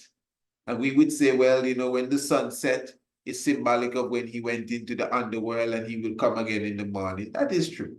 And when he comes with the clouds of the heavens, darkness runs away and we see light and the fields bloom and the flowers open. That is true. So, you know, he comes with the crown on his head and all of that, and all eyes shall behold him, which is the sun in the sky. That is true. Okay, fair enough. But then, it's deeper than just that. It's understanding the whole biology of the sun, you know, so the physics of the sun, astrophysics, really. Now, remember, there is the sunspot cycle. And of course, we would have covered a lot of this in the documentary 7. You have the 11-year sunspot cycle, which is very important to this discussion. And of course, the positive and negative poles of the sun. Follow me. So remember, the sun has the field lines, the electromagnetic field lines. I just mentioned the polar magnetic field lines, positive and negative pole, and you have the equator magnetic field lines. So the sun, as we know the sun, is not just a ball of fire up there. You know, it's like electricity. The sun would electrocute you. So underneath the sun, you have field lines of current. You have a polar field line, something that works like a prime meridian. And you have the equator field line, something that works like an equator. Now, the sun rotates as well, just as the earth would rotate. Not just as, but in the fact that the earth rotates, the sun rotates too, but in another way. As the sun is not solid like the earth, the equator of the sun rotates at a different pace to that of the pole. So the equator of the sun rotates once every 28 days. And the equator, the poles of the sun rotates once every 37 days. 37 days for the poles, and you have 28 days for the equator. Do you comprehend that? Good. And we're dealing with field lines of electrical energy, current. So what happens now? Because the rotation cycle differs between the poles and the equator, after 87.5 days, every 87.5 days, actually, the equator basically runs into the pole field line and tugs it. So watch it good. 87.5 days, that's the amount of days it would take for the equator of the sun to literally rotate and meet the polar field lines of the same sun. Remember the polar field line of the sun, field line, not field line, not a cat, field line, electrical field, yes, and it's a line, it's full of current, and it is rotating as well, once every 37 days, while the equator field line is rotating once every 28 days. But because they're moving at a different pace, it takes 87.5 days for the equator field line to run into the polar field line. Bam! And every 87.5 days, bam, bam. And as it continues to hit the polar field line underneath the surface of the sun, you have the field lines coiling up with one another. You get that? So after a period of time, approximately 11.5 years, the pressure becomes so strong, the entanglement, the encoiling becomes so tight that the energy would burst from underneath the surface of the sun, creating what is referred to as sunspots, which is really an explosion, like a door, an opening for the electromagnetic energy to release itself. And once you have the right apparatus or the right telescope or the right device, you can see this beautiful show taking place on the sun when we have sunspots. So again, that happens because the field lines under the surface of the sun, the equator magnetic field line, the polar magnetic field line, they both rotate but at a different pace. And because of that, they collide every 87.5 days. And this collision causes them to encoil and entangle with each other. And when the pressure gets too strong, after 11 or 11.5 years, they burst from underneath the surface of the sun, creating sunspots. If you study astrophysics, you would know this. But what would you say if I was to tell you that we knew this 2,000 years ago? We knew this 4,000 years ago. We had this knowledge 6,000 years ago. Now, the concept of the feathered snake, the Quetzalcoatl, the snake with wings, the flying serpent,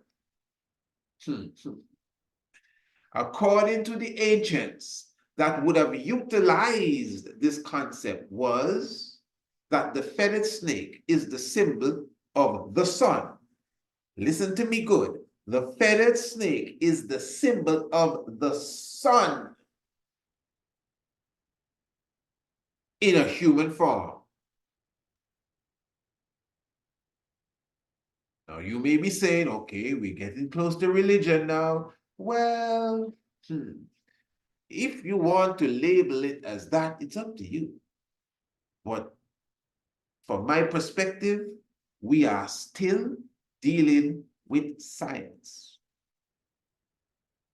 Now, what is interesting here is that in modern day science, when you observe the 11-year sunspot cycle on a computer graph, it does look like a snake with feathers. In fact, there are several renditions of the feathered snake that look like other renditions of the 11-year sunspot cycle when seen on a computer graph. What I just explained to you as it relates to the sun and its rotation, the electromagnetic field line of the poles and the equator and this 87.5 years and all of that stuff. When that is seen on a computer graph, this is my point, it looks like a snake with feathers sticking out. But I'm trying to show you that 6,000 years ago, the ancients were already saying that the cycle of the sun is a snake with wings, and the snake with wings represents the human being that shall come with the dynamics of the sun. I'm not making this up. You know what I'm saying is true, and we're going to prove all of this tonight. And we are speaking of the divinity of the Honourable King Emmanuel Charles Edwards. So again, in the Mayan tradition, in the Inca tradition, in the Aztec tradition, you have the Quetzalcoatl, you have the snake with the feathers, you have the flying serpent, you have the snake with wings. And again, it may come down to some, like a primitive concept, something that they would not even want to entertain. These backward people. But again, these backward people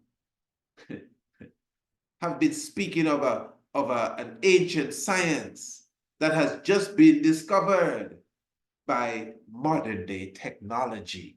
That is why we refer to it as a takeaway-nology. You understand? For example, the cellular phone. Talk about takeaway-nology. That is takeaway-nology. Yes, it's nice you can pick up a phone and make a quick call. But of course, in the ancient times, you could just penetrate and meditate, and you could speak to anyone, anywhere on the planet. Now, a cellular phone would literally destroy the vital cells in your brain to do that. I wonder if you understand. The cellular phone, ding, ding, ding, ding, ding, ding, bring, bring, bring, bring, would destroy the vital cells in your brain for you to have that level of, telecommunication, that kind of stuff. and telekinesis, all of these kind of energies. We have that.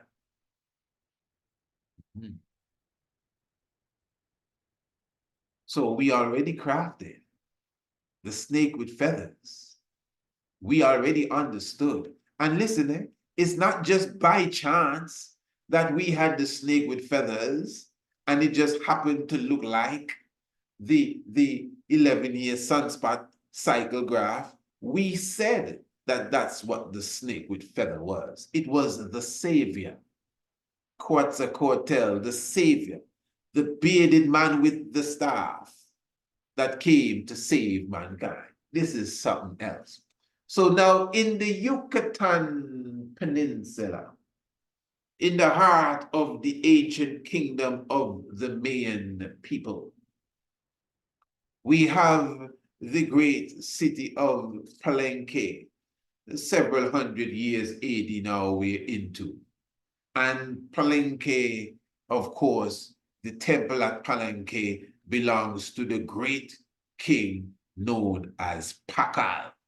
Now, Lord Pakal is important to this narrative here because we are going to utilize him as we would have in the documentary 7 to prove that the science of the feathered snake is undeniable. Now, first of all, Pakal, in his tomb, his burial chamber itself was riddled with the science of the sun.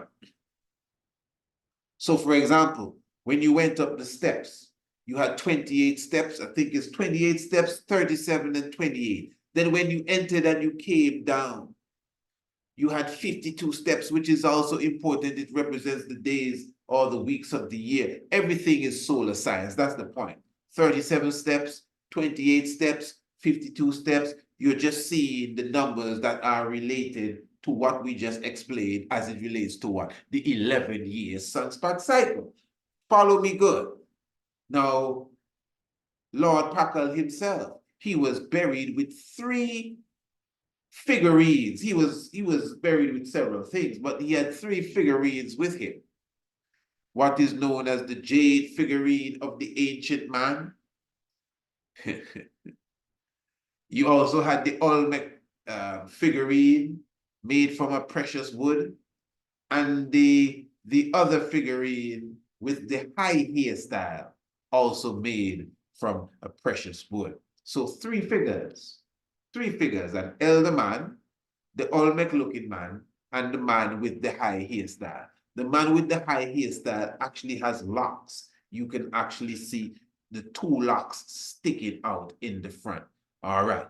And there was a very famous mask, the now jade mask of Lord Pakal, that was discovered with him. All right. Now, there is a science behind the mask. Many of you would have seen this in our documentary 7, so I'm just going to go straight into it and highlight this. Now, the mask itself found on Lord Pakal's face in the tomb. The mask was made with several pieces of jade stone, just like, like pieces of glass put together. It looks like a crude work, as if, somebody was salvaging in the dump and found some broken glass and just stuck them together. Wow, that is beautiful.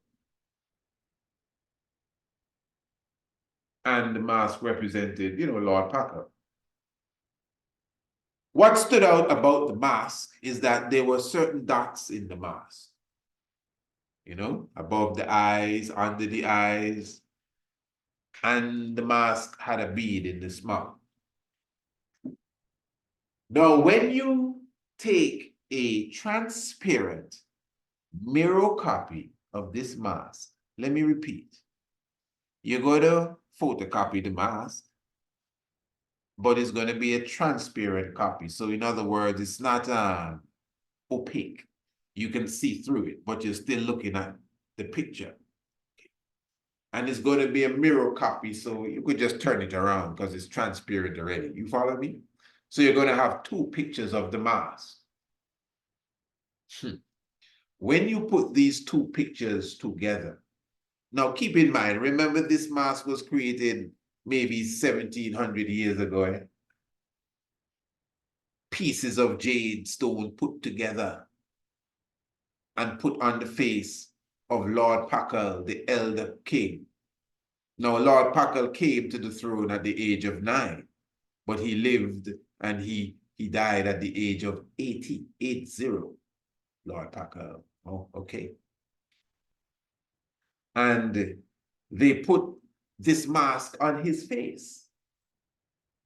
But in this modern day time now that we can photocopy things, when we photocopy the mask with the transparent paper and we turn it around and we put the paper together and we align these dots, all sorts of things begin to appear. For example, number 1, you would see the bat, the figure of the bat. Now remember, the bat is a very important symbol in Mayan tradition. The bat is the symbol of the Olmec people. In fact, everything that we're speaking of here is Olmec. Even Lord Pakal is directly related to the Olmec. The mask that he has on is an Olmec mask. Some people call it the Olmec death mask, but that's just their way of saying the thing. But what you're seeing here now is that the mask has a bead in its mouth. And when you take the mask and the mirror transparent copy of the same and you create the image, the bat that is created has a bead in its mouth as well, which is symbolizing to us that the bat with the bead in its mouth is the same man that is wearing the mask, because the mask has a bead in its mouth. So Lord Pakal is symbolic of the bat, you know? Batman business, for real. And again, the Olmec figure, the Olmec head structure, the Olmec is the symbol of the bat. The bat is the animal symbol of the Olmec. When you take the masks again, or the mask and the transparent image of the mask, the mirror copy of it, and then you rotate it around the nose, you see the snake with the wings appear. Undeniable. Now remember, this is not just a drawing. Eh? This is not like some people came into the tomb and drew a snake with wings, and then we came in and said, wow, this is a feathered snake. No, this is a mask. The mask that they put on his head. What kind of scientists would this be? The individual that designed this mask, what level of intelligence would he or she had to have had to be able to design a mask in a time like such without any means and ways of photocopying, you know, the paper or whatever and doing the mirror image and being able to create all these different images from the one mask. You can get dozens of images when you take that one mask and you rotate the spots, the dots, the nose, you know, the bead. When you rotate the spot with the bead, you get different images, and all the images are directly related to the Mayan civilization and their theme. The snake with wings, the bat. It's not as if it's just something like, wow, what does this one look like? It looks like, this one looks like an apple. No time to play around. The bat, which is the animal symbol of the Olmec people. The snake with wings, this is in his mask. And they said that he was a feathered snake, Lord Pakal. And the snake with wings is the cycle of the sun. Now, this is another rendition of the mask, the same mask, where you would see the figures, 3 figures here. Now, the first figure is Lord Pakal himself. This is very important. This figure here is Lord Pakal. And seated in front of Lord Pakal is the squatting Buddha. All of this is in the same mask. And if you notice, there is a young boy here with these beautiful big eyes. And this young boy has on a big hat with feathers. And inside of the hat, you have a picture of the great Pakal with the earrings like the Buddha. And in front of him is a squatting Buddha. And listen to me, in the center of Pakal's forehead, the third eye region, you have the lotus flower. Are you following me, family? All of this is very important. So the Pakal and the Buddha squatting in front of Pakal, and of course the young boy with the hat with feathers. Yeah, feathered snake, Quetzalcoatl country that we are in. Family, I hope you are with I. This is a serious meditation. We are talking about the divinity of the Honourable King Emmanuel Charles Edwards. And we are going to the depths of the earth, to the depths of the sea, to the heights of the heavens, to show you that this is more than just pen and paper and belief. This is the science that has this planet rotating. Melchizedek order. So again, the young boy, this young boy, and then you have Lord Pakal and the Buddha in front of his face. We have three people here. We have three people. And let me tell you now, these three people, and some of you know, these three individuals represent three individuals from our ancient history. And all three of these people here are feathered snakes. All three of these people here are Christ figures. All three of these people here are manifestation as human beings of the cycle of the sun. The Gautama Buddha, Mr. Lord Pakal, who this mask belonged to, and the young boy who I am saying is Tutankhamun. These three feathered snakes, these three individuals. Now, here's where the science gets deep. If you notice, when we highlighted the feathered snake, when we highlighted the bat, so you would have to align the dots above the eye to get the bat. And we would have had to align the nose here, the peak of the nose, to get the snake. Now, so in other words, to get another image, you would have to do something else or line up something else. Good. Now, the image I just showed you with the three figures, when you take that and you turn it upside down. So in other words, you do not detach the pictures and do something else. You just turn it around. When you turn it around, you get three figures again.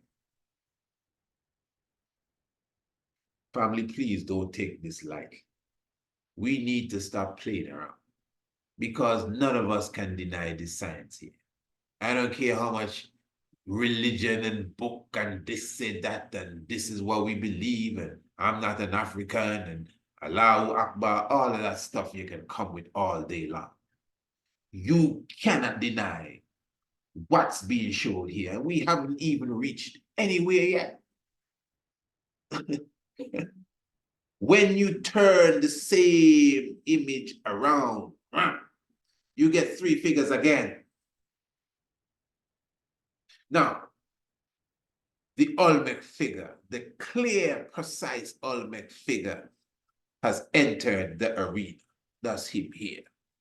with the Olmec's helmet on his head. The Olmec always has on his helmet because the Olmec is the god of war. Now, the young boy, you see the young boy? He's not there anymore. He would have disappeared. In fact, when you look at the image, if you were to just turn your head upside down, you see the other image. Lord Pakal, the Buddha, and the young boy. But now when we turn it upside down, Lord Pakal would have transformed into the Olmec. Look at here, with the helmet on his head. And now remember, there was someone in front of Lord Pakal's mouth. It's like the word of God, the word. The Buddha was in front of his mouth, sitting in front of his mouth. And now he, Lord Pakal, has transformed into an Olmec. And someone is still in front of his mouth. But the person in front of his mouth is not the Buddha. Well, it doesn't look like the regular Buddha, but it looks like a man with a lot of hair, a man with long hair, a man with locks. Now, follow me. Then now, there's another man here, an ancient-looking figure. In fact, it's called the Ancient Man. Now, remember, in the center of Pakal's forehead was the lotus flower, which represents reincarnation, to come again. Now, when we turn the figure upside down, the lotus flower has disappeared, but an ancient man has appeared. Now, follow me good. Listen. Where Lord Pakal was, an Olmec now appears. So what does that mean? It means Lord Pakal is the Olmec. Okay, good. Where the Buddha was, the Buddha now is gone, and a man with long hair appears. What does that mean? Well, it means the Buddha got to be the man with the long hair. Perfect. Now, there was a lotus flower in between the forehead of Pakal, but the lotus flower is gone, and now an ancient man is there. What does that mean? It means the ancient man is the lotus flower. The lotus flower is reincarnation. If you notice, the young boy is disappeared.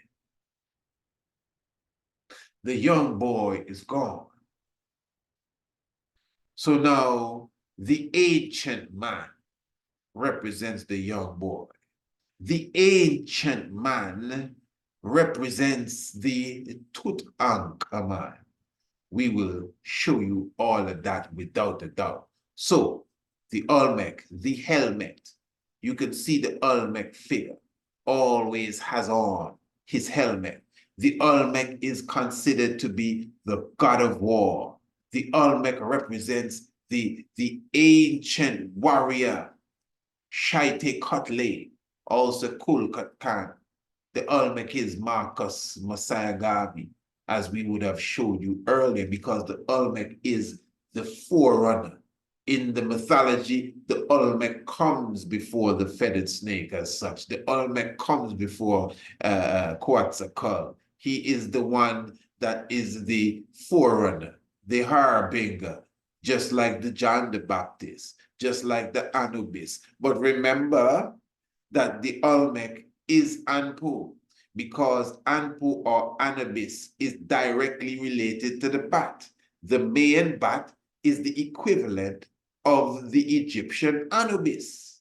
The Mayan bat symbol is the equivalent to the Egyptian Anubis, without a doubt. So listen, we already showed you that there is a strong trinity in ancient Kemet standing out. Asa, which is Osiris, Anpu, which is Anubis, and Heru, which is Horus. Osiris, Haile Selassie already fulfilled the Osiris story. Marcus Garvey, the same Anubis, same thing, same time. We already showed you that Heru, the priest of Osiris, according to what we just read, he stayed 80 years with us, defending his father, 80 years. As I said, the 31st of May this year, now, is 30 years since King Emmanuel would have moved from amongst us. But how long was he amongst us? 80 years. So when he rests the structure, it was 80 years from 1914 to 1994 is 80 years, 80 years. Horus stayed 80 years.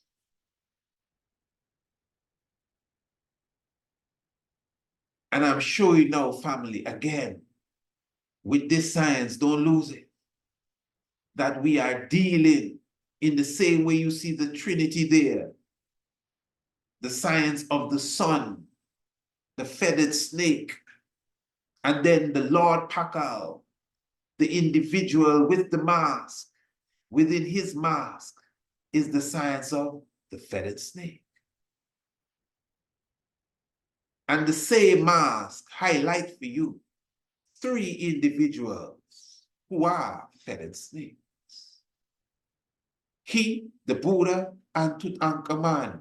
And remember, when you turn the mask around now, you have 3 other individuals, which are obviously feathered snakes. Now again, the Olmec, the Marcus Garvey figure. Now Tutankhamun. We got the ancient Kemet now. And of course, you know, Tutankhamun is the king of the 18th dynastic period. Around 1353 or so, they say Tutankhamun came to the throne. Now, of course, you know, this is an individual that we cover extensively. You know, we have a whole webinar, you know, the living gods of Kemet, that deals directly with Tutankhamun and Akhenaten. I would invite you to check our website and check out the living gods of Kemet. But Tutankhamun stands out. He's referred to as the boy king. He came to the throne at the age of 9. What is interesting, you know, Lord Pakal, who we just spoke about, he came to the throne at the age of 9. Lord Pakal came to the throne at the age of 9, just like Tutankhamun. And of course, the both of them are, well, feathered snakes. What do you mean by that? Well, you see, Tutankhamun, interestingly, the great boy king, he is seen with the cobra and the vulture on his mitre. Now, I mean, a person may say, listen, that's nothing hard to do. You could just, anybody could carve that. You must understand it. When we speak about the dynastic periods of Kemet, we're talking about thousands of years. And within these thousands of years, we have a specific king that is seen standing out with the bird and the snake. Now, that is not something regular amongst the ancient Kemetic kings. When you see the great Akhenaten, he just has the cobra. Amenhotep the third, the second, he just has the cobra. The great Ramesses, he just has his cobra. And there are other pictures with Tutankhamun, you know, where he just has the cobra as well as the expression on the mitre. But when you see the king has the snake and the bird, that is definitely preserved for the king that the whole society recognizes as the Christ figure. Now, in Egyptology, we look over Tutankhamun because he was the boy king and he died very young. Remember, I highlighted to you that Tutankhamun himself is the feathered snake, obviously by unanimous decision. Because even in his burial, he is expressed. When he done gone now, those that were left behind expressed him with the bird and the snake. He lived for 19.7 years. Remember the article we highlighted for those of you who were here when we showed you, that's their conclusion. That, obviously it was an average or an approximate, whatever, however they averaged it. But 19.7 years is 7,200 days. Just meditate that. Tutankhamun, according to some, you would see that he died at 19. Some say he died at 20. So, and some, got real mathematical about it and went into the depths and went into DNA, whatever they did. 19.7 years is 7,200 days. So you see the 72 appearing again. So now, the science of the feathered snake here is what is important, because Tutankhamun is also seen as Asa or Osiris. So you would see Tutankhamun literally embracing Osiris. So you have Tutankhamun specifically as the king, and then you see him, this is Tutankhamun again, as his Ka. That's the Ka of Tutankhamun. And if you want to say not the elder Tutankhamun, because he wasn't an elder, he passed about 20 years of age, but that's him as old as he got, embracing the great Asa. Then you have the young Tutankhamun, and then you have, interestingly, Tutankhamun as Asa. And before him is the high priest Ai. So you have on the walls in his tomb, you have Tutankhamun embracing Asa or Osiris, the green god. And then you have Tutankhamun as Asa. Are you getting that? So Tutankhamun clearly was seen as the embodiment of Asa. And the very same Tutankhamun is outstanding of all the kings that we talk about, builders of pyramids, builders of step pyramids, Imhotep. We can go on and on. It is Tutankhamun that stood out as the feathered snake. And you may ask, so what is a feathered snake? Again, the cycle of the sun. The 11-year sunspot cycle, when seen on a graph, represents the feathered snake. And from ancient of times, we already comprehended that. That is why Ra is not just the sun, Ra is the sun on the head of the falcon, which is Heru. And the head of the falcon, the bird, and Ra always has a snake wrapped around Ra. The snake and the bird is the symbol of the presence of the Son of God.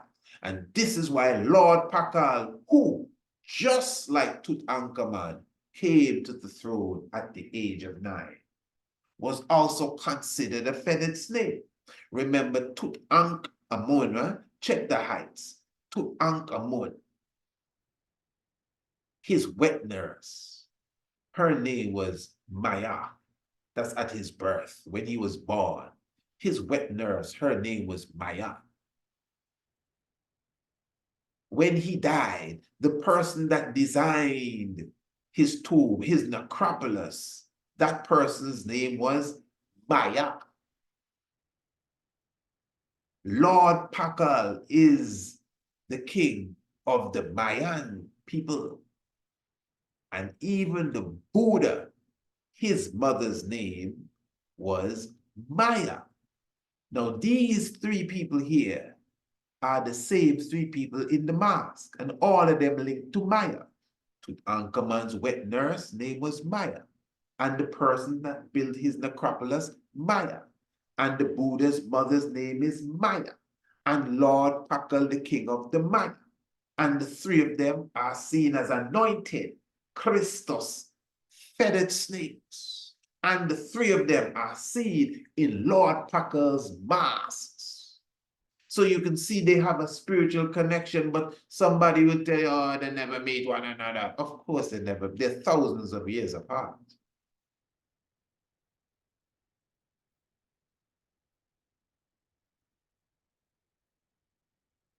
So Tutankhamun now, as I said, Tutankhamun is the young boy. But hear this now, man. But Tutankhamun, if Tutankhamun is the young boy, remember when we turn the mask around, the young boy disappears and the old man appears in the center of the Olmec's head. So Tutankhamun, the young boy, that's why he died at 19 years of age. Because he's symbolic of the Ancient of Days on his return. Do you know that Haile Selassie was one of the first, if not the first, head of state for sure to visit the tomb of Tutankhamun when it was opened as a Rastafari? It's in his autobiography. As soon as it opened, the king visited that, the tomb of Tutankhamun, Haile Selassie, as a Rastafari. Tutankhamun, I am showing you, is Osiris. Tutankhamun is Asa. We clearly saw that. Tutankhamun is the feathered snake. It's not just the Egyptians placing that on him. We can see that across the Atlantic in another civilization thousands of years apart, where they express the great African feathered snake, Tutankhamun. That is why even the King of Kings would go and honor such when the tomb was opened. Tutankhamun, he lived for 7,200 days. That's Osiris's number, the 72 that came to the banquet of Asa. Tutankhamun. So when Tutankhamun disappears in the mask, the ancient man appears in the center of the helmet of the Olmec.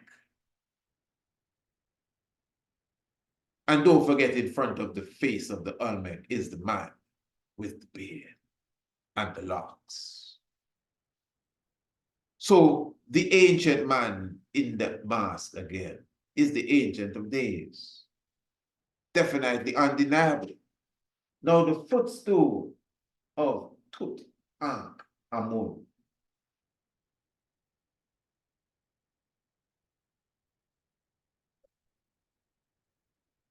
Talk about the heavens is his throne and the earth is his footstool. I hope everyone is okay.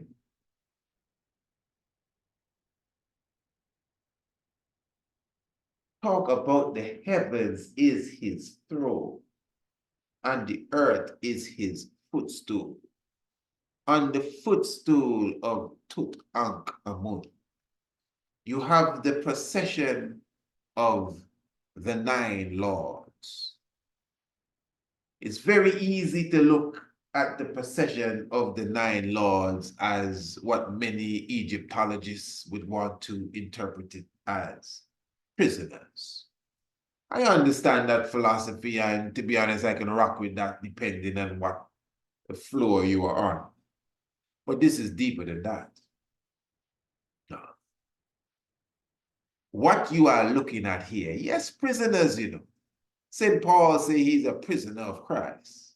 It depends on what, angle you're taking this from. But this is the footstool of the feathered snake. So you may say these are who he conquered. The procession of the 9 lords is very symbolic of reincarnation. That is why you have 9 lords, but you have 3 types of people here.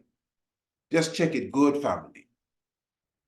You have 3 types of people here. Just like in the tomb of Lord Packard.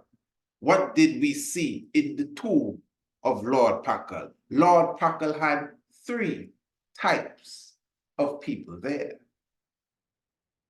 he had an elder man with beard and no locks. Why do you have to say he had no locks? I will explain to you. You will see.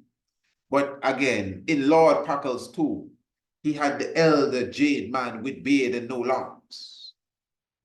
And he also had the other two figurines, which were made from precious wood, the Olmec figure and the one with the high hairstyle. 3 figurines. Now, interesting, that the mask of Lord Packer, when the mask itself was unraveled, what we noticed is that we actually got the same 3 figurines. We got the ancient man, we got the Olmec figure, and the man with long hair. Well, to have a high hairstyle, you have to have long hair. When you take the turban off, the high hairstyle becomes long hair. But what I'm saying is the same 3 figurines that you could find inside of the tomb of the feathered snake, Lord Pakal, in Palenque, Yucatan Peninsula, Central America. These same figurines are the same images that we see on his mask when the mask is decoded. Interesting. The Olmec, the ancient man, and the man with long hair. These are the same figurines, images. These are the same images we see on the footstool of Tutankhamun. We have 9 lords, but 3 types of people. We have 4 dark looking people. Dark. These are the Olmecs. Dark, 4 of them. And they're running a forerunner. The forerunner. You see the 4 of them running. The forerunner. Then we have 3 individuals that have beard and long hair. And then we have 2 individuals that have beard but no long hair. And listen to this, the 2 that have beard and no long hair, one is at the beginning and one is at the end. Now, family, this is so obvious. Come on, man. Don't fight it. It's obvious you're looking at Haile Selassie, Marcus Garvey, the King Emmanuel figure. Now, you may look at it as, oh, that don't look exactly like them. I mean, come on, man. So Horus look exactly like them. Anubis look exactly like them. Osiris, who have that complexion of skin. No, it's not exactly like nothing. You are looking at reincarnation here. That's how I see it. You are looking at reincarnation.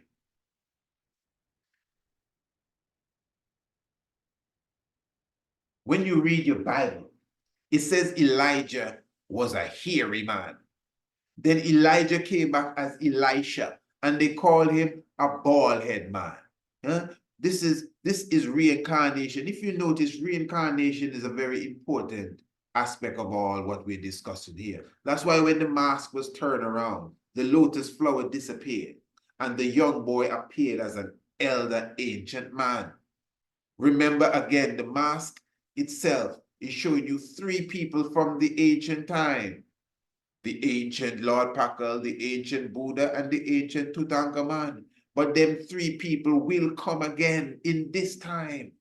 That's why Lord Pakal comes as the Olmec figure. That's Marcus Garvey, man, the same Anubis. That's why Lord Pakal's symbol is the bat, because the bat is the symbol of Anubis. Right. So Lord Pakal is the Olmec figure that we're seeing here. And then at the same time, the Tutankhamun, which is Osiris, 7,200 days, the feathered snake of Kemet. I mean, the first leader to visit Tutankhamun was the King of Kings. Tutankhamun is the King of Kings, the ancient man in the center of the helmet of Lord Pakal. So that is why you see the 3 figures on the footstool of the Tutankhamun, 1353 BCE, you have the same ancient man that doesn't have any long hair, but he has a beard. Then you see the Olmec man that looks just like the Olmec man. And then you have the man with the long hair and the beard, the same three types of figures that are seen in the mask of the other feathered snake. So one feathered snake have the three figures on his footstool. The footstool, running on the earth. Because the heavens is his throne, but the earth is his footstool. And if you look at these people on the footstool, they're on the tiptoe. Like they're just moving, going through. Like a predator. That's why dogs and cats and lions and tigers, if you watch them go, they're always on their tiptoe, you know. They're ready to attack. That's why these animals, when they stand up, they sit down. Most of them. So the brothers are on the tiptoe, moving through the earth from one dispensation to a next dispensation. Elijah returned, John the Baptist returned, this return, that return, Anpo, Anubis, Lord Packer, look him here, Marcus Garvey, look him here, the Gautama Buddha, and we can go on and on. It's just a reality. The feathered snake. So again, that is why you could see the same three figures in his tomb. The same three figures on his mask, especially in this new time, are the same three figures on the footstool of Tutankhamun, the feathered snake. Lord Packer, the feathered snake. Both of them come to the throne at the age of 9. Maya at the beginning of Tutankhamun's life, Maya at the end. Lord Packer, king of Maya. The Buddha. His mother is Maya Deva. So Marcus Garvey is the Olmec. That's the Lord Packer that returned. That's why Marcus Garvey went down to Panama as a timekeeper. Time is up. The great forerunner. You know, remember the Olmec, the shy people. Oli comes from the word rubber. Oli. The Olmec people. Marcus Messiah Garvey had the land in Liberia, the rubber land in Liberia, because he's the Olmec man. Look for me all around. When you observe the necklace that they found of Tutankhamun, remember the 6th row had 110 beads. Follow this good, eh? The necklace of Tutankhamun, the 6th row had 110 beads. The necklace of Lord Pakal, according to the main counting system, has 114 beads. Now listen to me, family. I am telling you, no one can deny this. Lord Pakal is the Marcus Garvey in them time, and Tutankhamun is Haile Selassie. The 6th row of Tutankhamun chain, and we can say so much about the chain, but in the interest of time, is 110. And the necklace of Lord Pakal, his counterpart as a feathered snake, is 114. And in the year 2002, in that year, Haile Selassie was 110. Remember, you know, Tutankhamun's chain, the 6th row, is 110 beads. And in the year 2002, Haile Selassie was 110. Lord Pakal chain is 114. Do you want to make a guess on how old Marcus Garvey was in the same year? He was 114. So the chain of Tutankhamun collide with the chain of Lord Pakal. That couldn't happen again. 110 meet 114 in 2002. The age of Haile Selassie was 110 and the age of Garvey was 114 in 2002. And that was the 72nd anniversary of the coronation of Haile Selassie the First.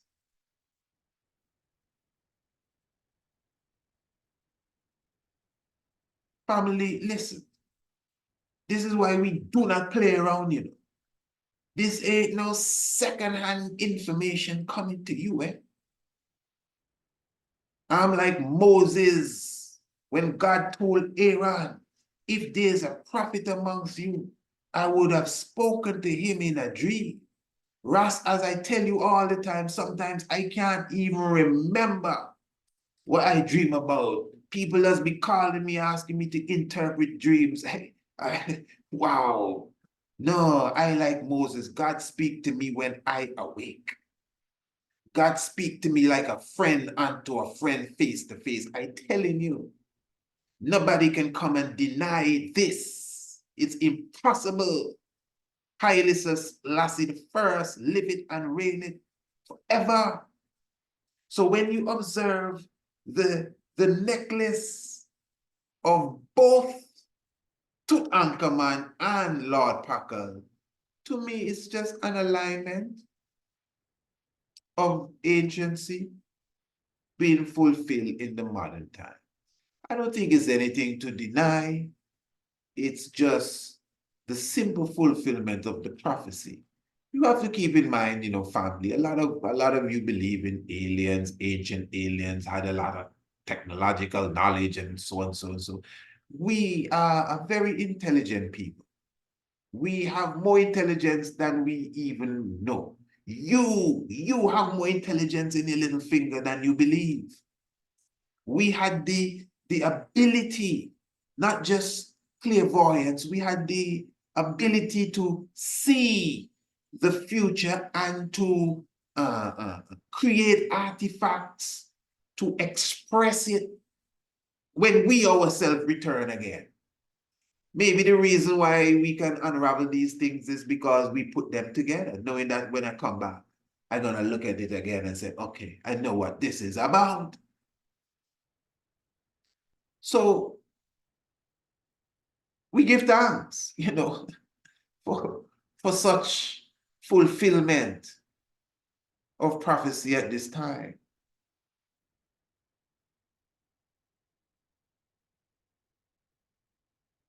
He is in the mass too.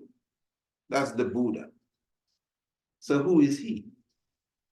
Because we said the ancient man in the mass was Haile Selassie. How did you come by that? I mean, we have to go over that again. Because Tutankhamun became the ancient man. We saw Tutankhamun turn into Osiris, didn't we? Oh yes, that's true. And even if he didn't, he's already the feathered snake. That's why he could pair up with another feathered snake thousands of years apart from him, plus across the Great Divide, the Atlantic Ocean, because the spirit is of oneness. But the Buddha, the Gautama Buddha, he was in the picture as well. Now remember, this is a historical character now. Follow me. I'm talking about the Gautama Buddha, who we just call the Buddha. But what do we know about the Buddha? Well, I just told you his mother name a moment ago, Maya Deva. So again, he also is linked to Tutankhamun by Maya. He's also linked to Lord Pakal by Maya. So they are all neatly connected by Maya, which is deeper than just a word. It means illusion, the depths, water. That's why the Christ's mother name is Maya, Mary. The waters, that's why it's typed with illusion. But anyway, we know the story of the Buddha. He was destined to be a king, but desired to be a monk, a priest monk. And he became anointed, got his inspiration under the Bodhi tree or the Bo tree, or some say the Bobo tree. So the great Buddha now, the Gautama Buddha, is said to be an interesting individual in the sense of his spirit, meaning that there are those who would come after him that will carry his spirit. In fact, the same Gautama Buddha is expected to return. According to the mandala of 2 parts, the Gautama Buddha will return in this time as the great Maruk Bull, and he would establish a city of silver, which would be called the Bayon. Now, we all know of the Bayon in Cambodia, Angkor Thom and Angkor Wat, which are the temple structures in that part of the world. And, you know, these structures specifically are considered to be astronomically aligned. For those of you who are on our ancient astronomy course, you know that we would have showed you how that whole complex, Angkor Thom, Angkor Wat, is aligned with the solstices and with the equinoxes, that's for sure. So within the whole structure, you have a great understanding of the Messiah and the return of the Messiah, because within the structure of the Bayan, it speaks of the return of the Buddha. The mandala of 2 parts speak of the Buddha coming back in a tripartite year in the 20th century. Now I'm going to literally give you a more deeper understanding of that now. I'm going to present to you a documentary highlighting the Buddha, the Maitreya Buddha that is to return, and the importance of the return of this Maitreya Buddha, when the Maitreya Buddha shall return, and of course, how we will be able to detect the Maitreya Buddha in the history, which of course is prophecy being fulfilled. So I'm going to run for you this documentary. Some of you would have seen it, entitled The God of Ancient Buddhism, The Gods of Ancient Buddhism. And it will be highlighting the god Sambo, and again, more importantly, the return Buddha. Let us take this in. Showing the Buddha, thousands of years old. They are the largest statues on earth, representing the black people of Asia, or the black man of Asia, the one who comes back from the dead to prove immortality. They do it all the time in all the countries, and they prophesied that they would do it before the end of this century. This is the largest statue in Sri Lanka, the largest statue in China, the largest statue in India, the largest monolithic statue on earth, the genie, the one who comes back from the dead, carved in solid rock 70 feet high. The largest monolithic statue on earth is the black man, and it is not in Africa, but it is in Asia. The Asiatic black man, the manifestation of God, who comes back to preach and explain the doctrine of immortality, how to escape the fires of hell. That is his sole purpose. To attack him is to attack the cosmic forces of God. He sits in Western style because he will be born in the West. The people who he will be born among are called the Negas. This is the future Buddha, the one who is to come, prove with irrefutable evidence for those with intelligence that there is no death, that life is eternal. And this evidence of eternal life is put in place by their control after death of the cosmic forces. This is a cave in India showing the one who is to come in the future. All of these statues and monuments are thousands and thousands of years old. The future Buddha, sitting down in Western style. He is known by many names in many religions.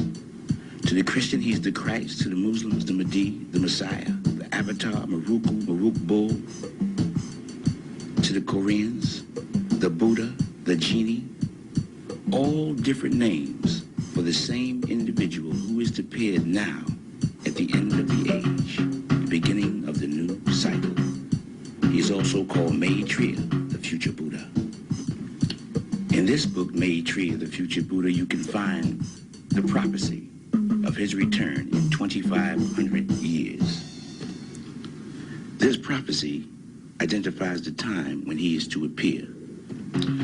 It states that he will appear in 2,500 years in a tripartite year in the first year of a cycle. Listen to this. He will descend to be reborn, and he will produce a city of silver by transformation. He will change a city which will serve as evidence of who he is. He must produce a city by transformation. The Buddha was born in 560 BC and died in 480 BC. He received enlightenment at the age of 35, which is 525 BC. This prophecy had to have been made between 525 BC and 480 BC. If you project 2,500 years into the future, it'll come between 1975 and the year 2020. 30, 60, and 90 are tripartite years. 1930, 1960 is gone. The only tripartite year left is 1990. The first year of a cycle is 1991. In 1991, the future Buddha is to appear. 1991. In Angkor in Southeast Asia, we find the city of the future Buddha, hidden from the outside world for thousands of years and discovered by the French in 1858. It was hidden in the jungle by fig trees. This is the city designated to confirm the future Buddha. This city was hidden because of the banyan tree, a tree that starts in the sky. Birds drop their seeds from the sky on the leaves of existing trees. The branches spread out horizontally and then grows down, covering everything beneath it. The tree is worshipped throughout Asia. It's called the tree of God. It is the only tree that starts in the sky and comes down. Here you see it written that one tree covered 20,000 people. It is the most unusual tree on earth. It's the fig tree, the banyan tree, the tree that hid a 36-mile wide city in the jungle for thousands of years. This is the tree of God. Here it is explained that the tree spreads indefinitely and it is not known to die. It's the tree of immortality. It is the most famous tree in Asia, the banyan tree, the tree of God. This is an artist's depiction of the city of the future Buddha, a city of stone, a stone Bible of the religious teachings of the Africans of Asia. This is the entrance to the temple called Angkor Thom. An 8-mile perimeter covers the city. This picture shows you how the tree starts in the sky and the roots come down, covering that face which you see. Those are roots from a tree which started in the sky, covering the face on a tower. There are 50 towers in this city with faces of the future Buddha. This is a close-up on the future Buddha's face with the roots which started in the sky and came down to cover it. The fig tree. This is a picture of that particular city of All right. So, yeah, definitely giving you a good understanding. So what you heard from that documentary now, so he is explaining that the Buddha that we all know of, the Maitreya Buddha, that was born in the Indian kingdom. I think it would be Nepal today, but all of that was India. Bangladesh was the other place. Pakistan, Sri Lanka, all India. So that Buddha now, again, which was supposed to be a king, but he turned to the life of a priest, a monk priest, and got real holy and fasted for a long time, ate one ganja seed a day. That same Buddha that got his inspiration under the Bo tree, that same Buddha, he's showing now that this Buddha shall return. According to him, it would be in the first year, in a tripartite period. Now, when he did the video, it was already past 1930 and 1960. So, you know, the 1930 is a tripartite year. 1960 is a tripartite year. You're following me? And 1990 is a tripartite year. And according to what the brother is saying, this is from the research now, because, you know, Brother Van Sertima and other scholars would have written about this, the mandala of the two parts. It does speak about the Buddha returning. This is a serious thing, you know. Many of us look over this. Many people don't talk about the second coming, if you want to call it that, of the Buddha. Although there are many individuals that have said to have carried the Buddha's spirit. I think they call them Bodhisattva. They would have carried the spirit of the Gautama Buddha. But there's a strong prophecy in the mandala of two parts. He would have spoken about that. That speaks about the return of the Gautama Buddha. But with my study, it's the Buddha is not coming back as one person. The Buddha is coming back as three. And you may say, oh, you're just saying that to fix up your stuff. I mean, hey, listen, this is not religion, you know. All what I just showed you a moment ago, the return of the three, that's the Buddha there. That is why in the mask of Lord Pakal, there was a Buddha in front of Lord Pakal, but Lord Pakal had the earrings of the Buddha too. Let me show you what's going on. Give thanks for your presence with us even at this moment. So you can see the symbol of the Buddha in the ears, the earring. But when you observe Lord Pakal, when he was seen in his mask, you could see the same style, the same earring style there that Lord Pakal would have had. And yet still the Buddha was in front of him. So in a sense, that's two Buddhas there. That's two Buddhas you have there. And this is in the main kingdom. Because there's a oneness really. You know, it's an ancient culture that ones would have practiced. That's all. So this figure here with the nati here, you obviously can see, this Buddha figure here is said to come again. And even a date is given, but it's a tripartite year. The first year in the tripartite decade after in the previous century. So that would have had to be either 1931. This is the point in a nutshell. It would have had to be either 1931, 1961, 1991. So if you were born in 1991, maybe you're the Buddha returned, you know? But again, the narrator said 1991 because at the time of him doing that documentary, 1961 would have gone, and 1931 would have gone. So he just come to the conclusion that it has to be 1991 because that's the only tripartite year left. 1 year after the tripartite decade as such, 31, 61, 91. But I'm saying, we all know, now listen, come on. This is the return of the Gautama Buddha. You heard him say for yourself that he shall come amongst the Naga people. No, we have to comprehend who the Buddha is. We're talking about a Black African. We just did a program the other day highlighting the connection with Ethiopia and ancient India, the Indus Valley, etc., etc. The Dravidians. We highlighted the Indian kings that would have ruled over India at a specific time. The Black African kings, pardon me, and that's just recently modern India. But again, when we're going into BC time, we're talking Black people. Bodhidharma, who left India to go to China to teach them the art of Kung Fu. You comprehend the Sanskrit writings and all of these things we highlighted being African. So when we comprehend the African presence, even in the Bible, the book of Esther, chapter 1, verse 1, says that the kingdom of Ethiopia went all the way to India. It is referred to as Eastern Ethiopia in some texts. Very important to see. So again, the anciency, when you look at these statues here, and you can see the whole structure of the face. But what is interesting now is that a lot of these statues, when they were rediscovered, they were under the roots of the Bodhi tree. which is said to be the same tree that the Buddha would have received his inspiration.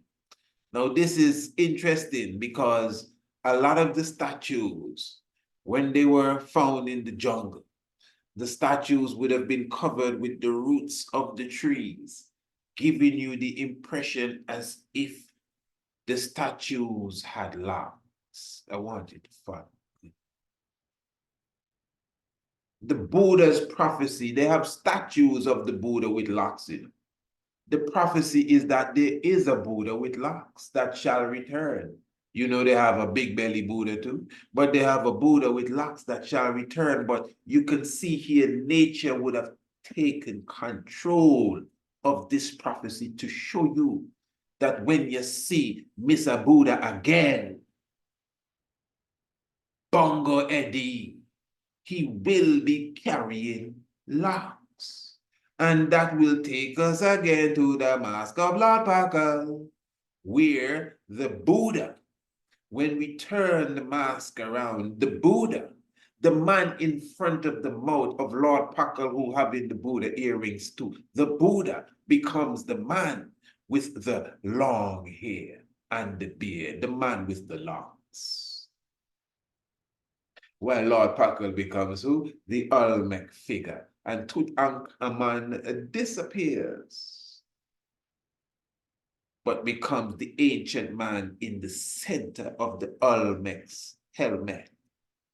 These are the three figures in the modern time: Haile Selassie, Marcus Messiah Garvey, and the Honourable King Emmanuel Charles Edwards, the prophet, the priest, and the king. Let's prove all of this, eh? We're not just saying that. In fact, we would have proven that 114 and 110. All right, but anyway. So, the locks, the Buddha coming back with the locks to fulfill that prophecy there, but the Buddha is coming in three. That's why you see all these statues with the three Buddhas together. The Buddha is coming in three, as a prophet, as a seer, as a priest, and as a king. We're going to prove that. What did the brother just say? The Gautama Buddha. He shall be called what? The Maitreya Buddha. So he shall be called the Gautama Buddha. He shall be called the Maitreya Buddha. And he gave him another name. He shall be called Maruk Bull. All right. And when he comes, he shall set up the Beyond. Now, the Beyond is the place that really has a lot of this prophecy. That's where you get the prophecy we're talking about here, from the Beyond in Cambodia. But the Beyond is still speaking of, I guess, another Beyond. That Maruk Bull shall come and establish. He shall establish a city of silver. All right, follow good. Now, the stories that are seen on the walls of these temples, the Bayon and Angkor, I think Angkor Thom itself specifically, the Bayon, because Angkor Wat, same place, same everything, but Angkor Wat I think is a bit different. Angkor Thom, the Bayon is the ones with the more expression. So you could see the different artistry, you know, with prophecy and history being expressed here. The whole transatlantic slavery is expressed here. The whole sojourn in the Western world is expressed here. The kidnapping of the Africans from their native land, all of that is expressed here. The returning Messiah to save us from our drunkenness and our idleness, all of this is on the walls in the Beyond. That is why we could speak so. That is why the narrator could speak about the Maruk Bull returning and the Maitreya Buddha returning. And he said maybe 1991, but as I said before, 1930 is when Haile Selassie was crowned. You see, the individual you just heard speaking, you know, all respect to him. But he missed the bus, like most people. People looking for Christ to return. People looking for the Buddha to return. And the Buddha has returned. And people missed the bus. So according to the Mandala then, Christ should either return in 1931, 1961, or 1991.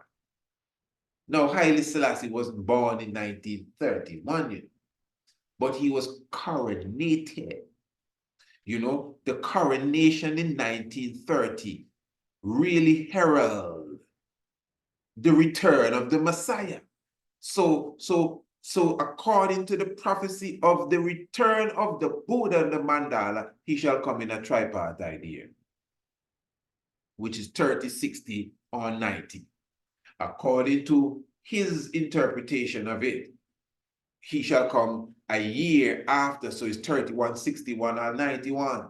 And 31 and 61 would have already passed when he did that documentary, so he had to be 91. Well, 91 gone, I wonder who he says it is now. But it's 31, because 1930 the emperor was crowned, and in 1931 Ethiopia got its first constitution. Now listen, this is not just matching dates, you know. Haile Selassie I'm talking about. Negusa Nagas. Negusa Nagas. Remember the Buddha is going to be referred to as, when he returned, Negajuna. Oh, all of this is in the documentary you were just listening to a moment ago. So we have the returning Buddha. He shall be referred to as Negajuna. Now, Negajuna is a historical character from the Indian annals. He's considered to be one of these individuals who would have reached to the level of the Buddha, to one of the Buddha's the chief apostles, although he never met the Buddha. And he is several hundred years in front of another great sage known as Shantideva. Now listen, family, I kid you not. This is what I'm saying. You just cannot deny this stuff. There's a phrase we use around here in Antigua. You can't make this stuff up. In fact, to prove we ain't making nothing up, we can read this for you from the ancient annals. Negajuna. I think they have a singer named Negajuna now, but not him. Negajuna, the Indian sage, who has become a god figure. They're like saints. You see him have his halo. Negajuna has the 7 snakes. Negajuna is said to be the physical manifestation of God. That is why, if you notice a moment ago in the documentary you were listening to, he was speaking about Sambo. Who? He was speaking about Sambo. That's interesting, you know, because I'm sure when you say Angkor Thom, that's the name of the place, the temple. Angkor Thom. It sounds like Uncle Tom, doesn't it? Okay. And ones would tell you, well, Uncle Tom is not the real Uncle Tom that we want to believe he is. It's another character in the story by the name of Sambo. Imagine that. So in the book Uncle Tom's Cabin, you have Uncle Tom, you have Sambo, and ones are undecided of who the real coon is. I'm telling you. But now this is a play of words. That's how they deal with your psyche. Now we have Angkor Thom. Angkor Thom. And the god of Angkor Thom is Sambo. That's why you heard him say in the documentary a moment ago, when nothing was, Sambo was. That's why I run these documentaries, and you know, you read things so people can see with their eyes, so they don't just hear you saying it. So I'm showing to you now, Sambo is the god with the 7 snakes, Negajuna, who is a historical character. I don't think he walked around with 7 snakes coming out of his head like that, but Nigger Juna specifically for sure is considered to be like God in flesh, a God figure. Now, of course, you know, in the Buddhist tradition, you don't necessarily feed off of that God in flesh thing that strong. You know, so the Buddha is not like the God of the religion as such. It's his teaching and his ways, that's really what it is. You get it. That's what it is. But that doesn't take away the savior aspect from the person that comes with the way. You know, it's not that you have to kneel long and pray to them, but they are the savior that came with the way. So the Nigger Juna himself came with his way, the middle way, I think his teaching is called. And hundreds of years after Nigger Juna, there rose another sage by the name of Shanti Deva. Do you think you know where I'm going with this, for those who don't? You have Nigger Juna. Nigger Juna has been mentioned in the prophecy of the return Buddha. Nigger Juna shall come in 1930. That's the coronation Rastaman. Nigger Juna specifically shall come as Maruk Bull and shall establish the Bayon, a city of silver. Now, how does Shanti Deva fit into this prophecy? And family, let me be clear here. This Shanti Deva aspect of this, I am who put this into it. So in other words, you will hear Buddhist mystics talk about Nigger Juna should return and Maruk Bull and all of that.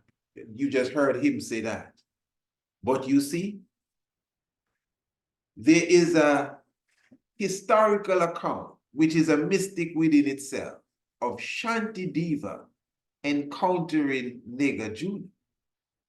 And because that account is so historically highlighted in that tradition, if Nigger Juna is to return, that's how you put things together. If Nigger Juna, according to that, is to return, and Shanti Deva is said to be his top student, I wouldn't doubt Shanti Deva will also return in the way that he met Nigger Juna. So you may ask, so how did Shanti Deva meet Nigger Juna, and they were hundreds of years apart?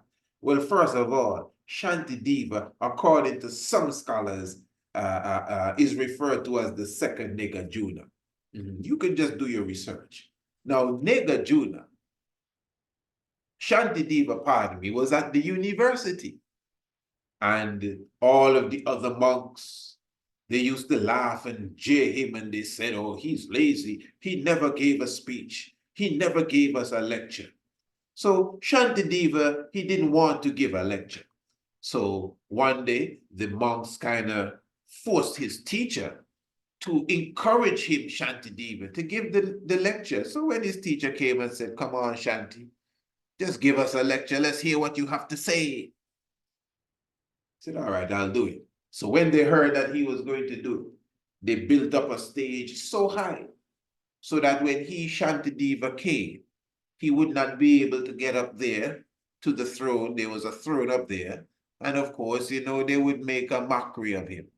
So when he came and he looked at the throne, it is said that he just put his hand up the air and he did like this, and it came right down to him. And then he went on the throne, and the throne went back up. So obviously everyone was surprised. And then Shanti Deva began to give his lecture, began to give his speech, because Shanti Deva's sayings are like gold, Nigger Juna's sayings are like diamond, These are the sayings that that Buddhists and Hindus and Sikhs and these ones live off of. The great Shanti Deva. What say you? So when Shanti Deva was speaking, and he reached to a specific part of the speech, he began to levitate. And according to the story, as Shanti Deva was levitating, going up into the sky, Nagarjuna came down, the same Nagarjuna from a couple hundred years before, came out of the sky and met Shanti Deva and blessed him in the presence of all of the monks. Now, hold on. I will show you exactly the rendition of what the people of that time would have highlighted. You would see Shanti Deva in the mix of what you may call saints and angelic beings, and above him, the great Nagarjuna, you comprehend, who is Sambo in flesh. So when you comprehend, you know, Shanti Deva surrounded by the 6 ornaments and 2 excellent ones of the southern continent. So this was in his levitation that he came amongst the excellent ones and the saints and the ornaments and what you may call the gods and the spiritual beings, etc. So what I'm saying here, let's return now to the prophecy. The prophecy is that Nagarjuna shall return. How did we reach here? Because I don't want this to sound like we just here talking and just, you know, just all over the world. Hours we hear, hours. This is not a plaything. This is something to study. This is something you need to watch several times if you're serious. Because there's nothing here that can be denied. It may, you know, a few things may miss you because of the length and the complexity, etc., I would expect. But everything here is on target.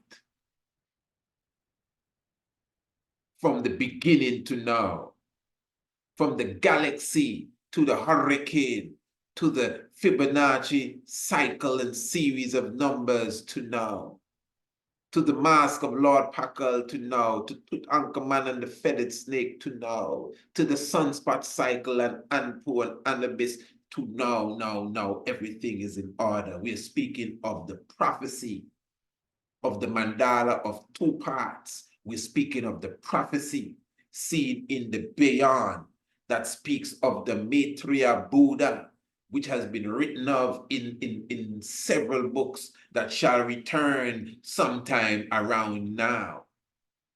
And he shall be called Nagarjuna. And according to the story of Nagarjuna, he blessed Shanti Deva in the presence of all the monks. Shanti Deva, you have an interesting look. Shanti Deva always has his head covered. Interestingly, eh? Yeah, Shanti. I mean, the Shanti and the Naga. You're almost left like, wow, where else to go? Shanti and the Naga, eh? And Maruk Bull. And Maruk Bull is to build the bay yarn. Maruk Bull Bay yarn. Bull Bay. Maruk Bull, all of this is the return Buddha. Maruk Bull is expected to build the bay yarn. Shanti Deva. The Buddha coming as a seer, as a priest, and as a king. 1931, according to my recollection of the prophecy, because it is the first year after tripartite year. The other brother totally missed the coronation of Haile Selassie I, the greatest event ever. I wonder if the people following this, the Buddha shall return with locks, you with the program family, is the same Buddha with the locks that we saw in the Mass family. This is as real can get. You cannot deny the Honourable King Emmanuel, Charles Edwards, because Nega Juna, it is just allegory. It is just the esoteric, but it is the allegory and the esoteric of the reality. When Nega Juna literally met Shanti Diva is 1966, and he did it in the presence of all the monks. Nega Shanti. Nega Shanti.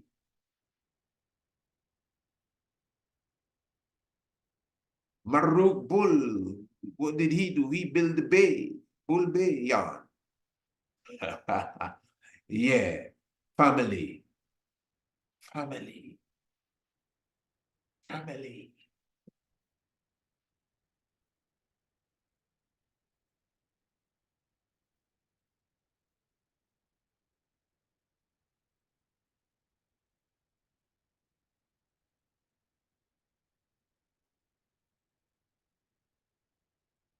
When I first visited Bobo Hill,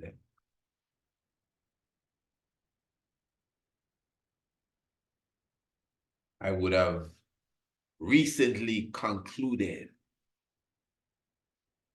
a Who is God series that I was doing on a radio station called ZDK in Antigua. And I had a booklet, and in the booklet I had a sky chart. And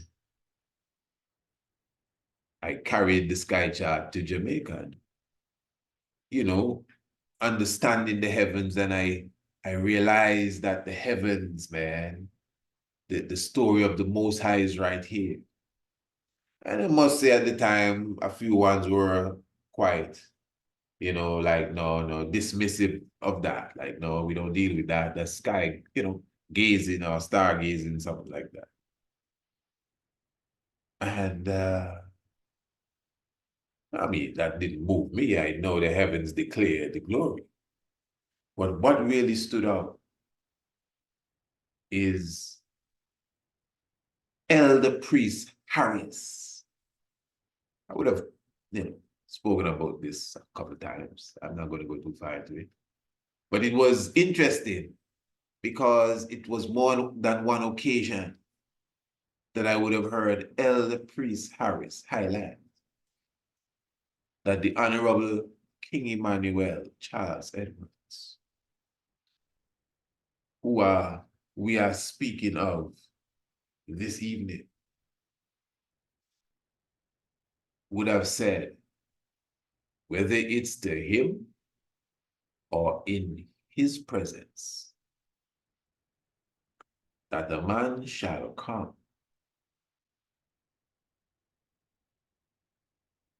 that can read the stars. So whether that man has come or not, what the statement shows me is that the reading of the stars is something legitimate that no one should shun away from. Because again, the heavens declares the glory. Revelation chapter 12 clearly says,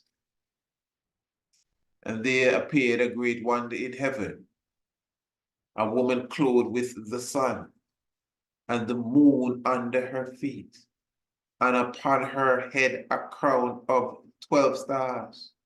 And she, being with child, cried, travailing in birth and pain to be delivered.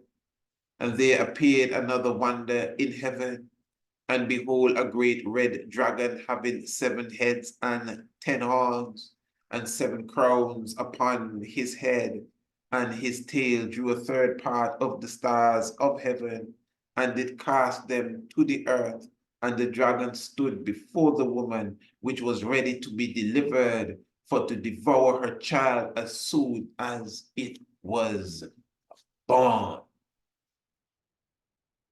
Now, I am saying that what we have just read there is the movement of the sun and the moon through the zodiac belt constellations. This is a concept that we would have been pushing for a while, and I think many would have come to realize that it makes sense. Because, you know, this is why we highlight the importance of understanding, comprehending the science of ancient astronomy. That is why we can beat astrology, because ancient astronomy is the original book. The heavens is the original book. That is the original literature. Literacy is knowing how to read the stars. You could not be a priest in no ancient order and you are not literate in understanding the cosmos. So when it says that in the heaven, the woman was clothed with the sun and the moon under her feet, that is astronomy. That is the sun in the constellation of the Virgo, and that is the moon under the feet of the Virgo at a specific time of the year, of the month, because the moon would pass through Virgo once per month. The sun passed through Virgo once per year, depending on what age. You know, like this age we're in now, in September, so the sun is snugged in Virgo, you know, and the moon will be under her feet, whether it's the full moon, the new moon, or a half moon, it will be under her feet at some time during each month. That's just the science. So Virgo is the woman that is in travail to bring forth the man-child that is to rule all nations. This is Revelation chapter 12.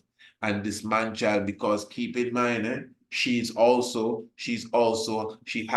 her head a crown of 12 stars, which represents the 12 constellations on the zodiac belt. Remember, the zodiac belt, the ecliptic belt, is the pathway for the sun and the moon and the planets. Remember, it's all apparent now. I mean, I can't turn this into an astronomy class. We got to look to seal it up soon. But again, we would have touched upon this on another level many times. And the ancient astronomy course family, the ancient astronomy course family, the ancient astronomy course. So this is the apparent movement of the heavens. That's what it looks like. So with understanding the zodiac belt, the ecliptic belt is the pathway of the sun, the moon, and the planets. So she is the head of the crown of 12 constellation or 12 stars, the zodiac stars, constellations. And of course, she is the woman, the mother, giving birth to the ruler. That's why the scripture says that she was to give birth to a man-child that was to rule all nations, which is the Christ figure. This is why the next constellation after Virgo in the zodiac belt is a Libra, which is the scale, because the scale represents the balanced ruler. The scale represents the just ruler, justice.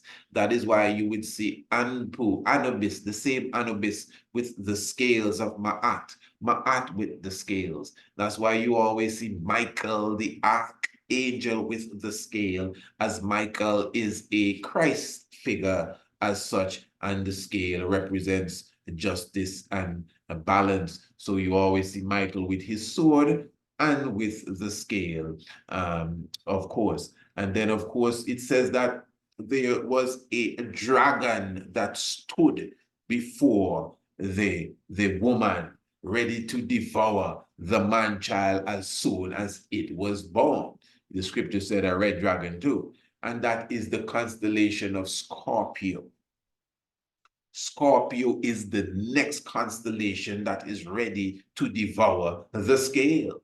You know, and again, it is the sun that is moving through these constellations that show, you know, the path thereof, you know, in its fullness. Now, after the Scorpio, the next constellation is Sagittarius. Sagittarius is the individual with the bow and the arrow literally pointing at Scorpio to destroy Scorpio. Sagittarius is a man with a feather in his hat, just like the Ma'at as such. Now, this is important. In the book of Revelations, it talks about an individual that came on a white horse. Revelation chapter 6, the opening of the seals. One came on a white horse, and he was given a crown. A crown, eh? And he was given a bow. And he went forth conquering and to conquer. Now we're saying that that's the conquering lion. That is why he was given a crown. Sagittarius has a crown right in front of him. It's known as the Southern Crown. And he was given a bow and arrow. And the horse, the white horse that he came on was the next constellation known as Capricorn, which is not a goat. Now, again, in all interest of time, when you observe the scorpion, now the scorpion standing before Libra, the scale to devour it, but the archer is behind the scorpion, and the archer has the bow and arrow pointing at the scorpion, ready to kill the scorpion. The archer is a king. That's why he has the crown. Now, the serpent holder, Ophiuchus. Ophiuchus, obviously, he's seen as a tall man with a robe and a turban. When you see the triangular head, it's a turban. You understand? Now, the Ophiuchus, he's holding this giant snake. That's why he's called the serpent holder. And Ophiuchus is holding the snake and standing on the serpent. Now, this is interesting because you're looking at three individuals in the heavens performing one work. The heavens declare the glory. And above the serpent holder's head is Hercules. Hercules also has a crown. And Hercules has in his hand a sword. And Hercules is ready to slew the head of the serpent that is being held by the serpent holder. Hercules has his sword. Hercules is like he's kneeling on one knee and has his other knee up and his arm stretched out, ready to knock off the head of the serpent, because Hercules is a slewer. Hercules has a sword. The archer has a bow and arrow. The serpent holder doesn't have any weapons. He's standing on the serpent and he's holding the other serpent. He's standing on the Scorpio and he's holding the snake. And the three individuals, whether you like it or not, is three people here at work. One of them have on a turban. At least one of them got to be the king, because two of them have a crown. The prophet, the priest, and the king. This is in the heavens now. The heavens declaring the glory of the Most High. Now, again, undeniably, this is not a storybook. As I said before, even the hieroglyphs, any Bible, any papyri, any holy book would have had its foundation in the heavens, would have had its foundation in the stars. And to me, you cannot trump the heavens. Impossible. There's no way around this to me. I'm telling you the truth. So now we have these three individuals doing a work in the heavens. One of them, obviously, the one in the middle, the tallest of them, he is the one that does not have any weapons, but he's standing on the enemy and he's holding the enemy. And he's holding and standing on the enemy for the other two, the one in the extreme north and the one in the extreme south, when we understand the academics of this. The ones with the weapons, the sword and the bow and arrow, to slew the snake and to slew the Scorpio. The 3 in 1 and the 1 in 3.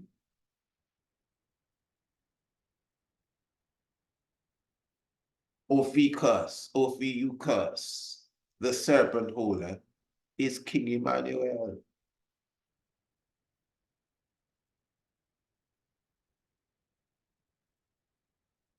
The three great pyramids of Giza.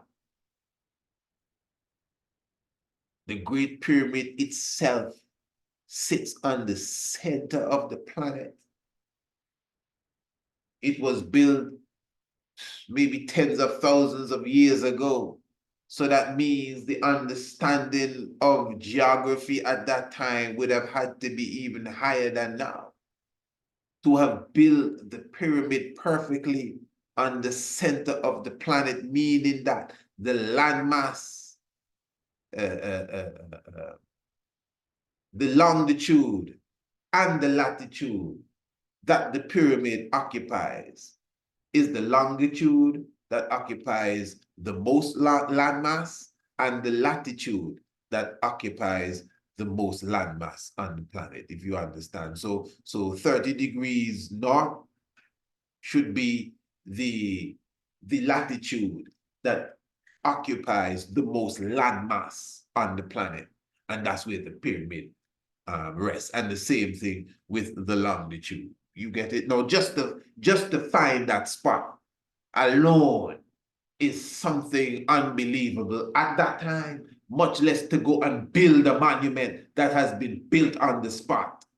The Great Pyramid of Giza. I'm telling you. Now, we have to consider the Great Pyramid and where it stands in this. Because the Great Pyramid has been designed in such a way that it aligns with some key constellations. It aligns with some key stars.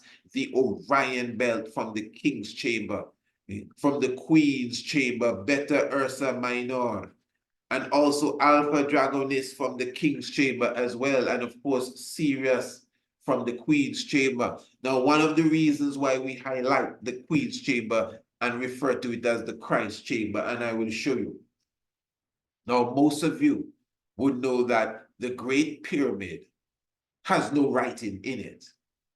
There's nothing in it, unlike other temples where you see all the beautiful pictures, colors, statues, all of that. None of that is in the pyramid.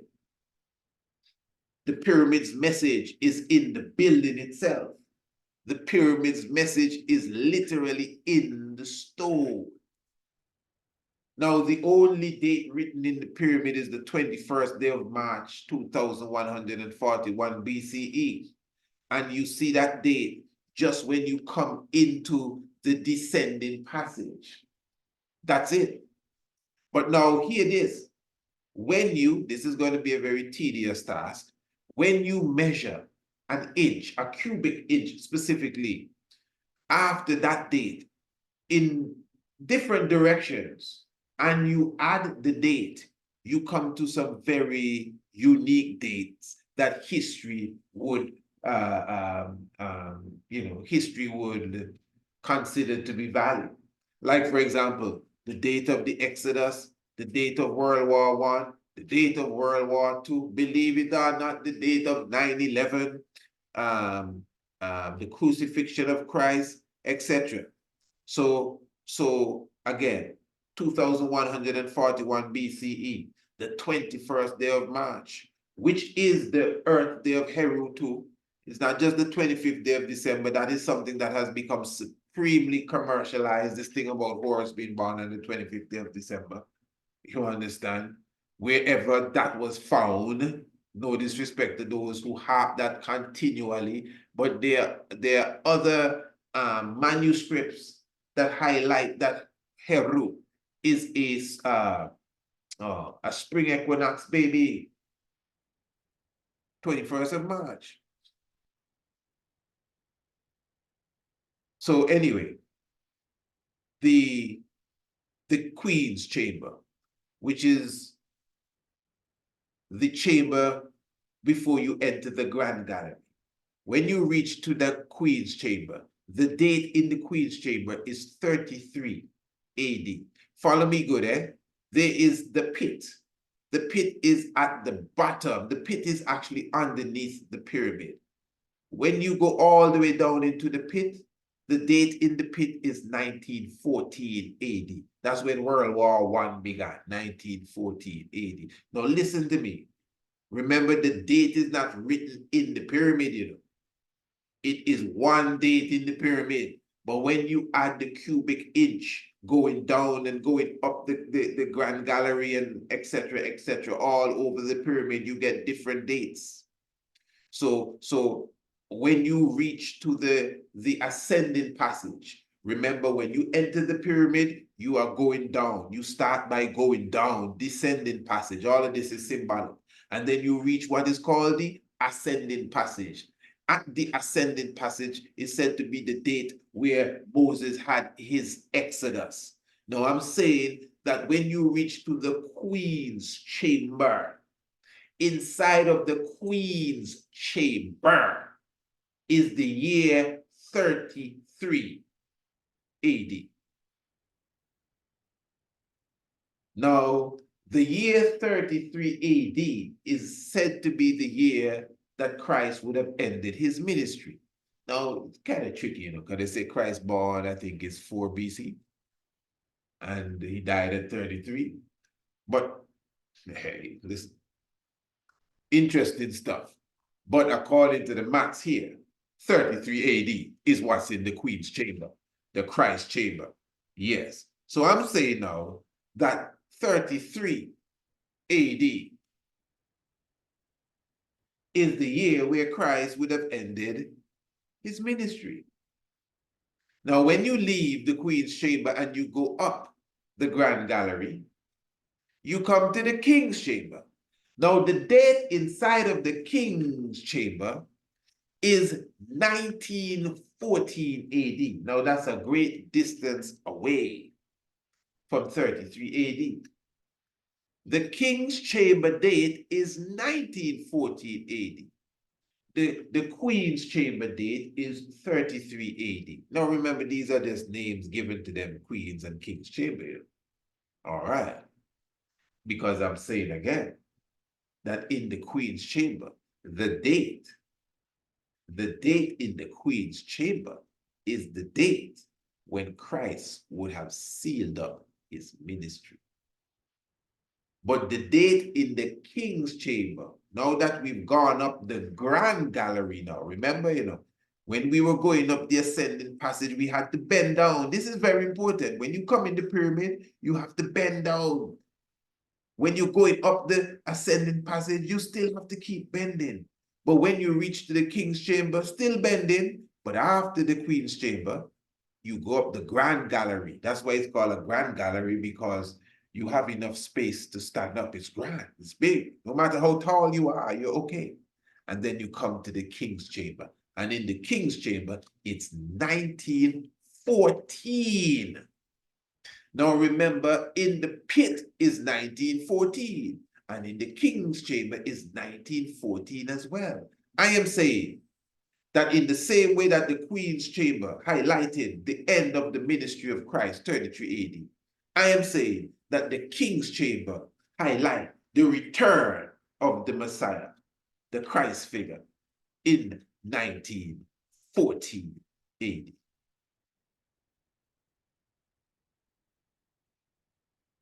Let's keep in mind, the date in the King's chamber, 1940, is the date in the pit, the subterranean chamber, 1914.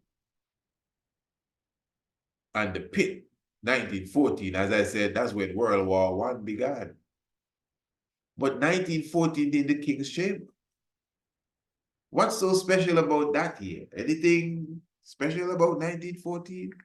Well, 1914 is when Marcus Mosiah Garvey started the United Universal Negro Improvement Association, the UNIA. Marcus Garvey started the UNIA in 1914 on the 1st of August.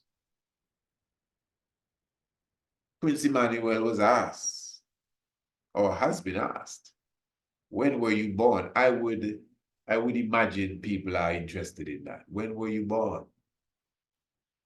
And the Honourable King would always say, I came in 1914.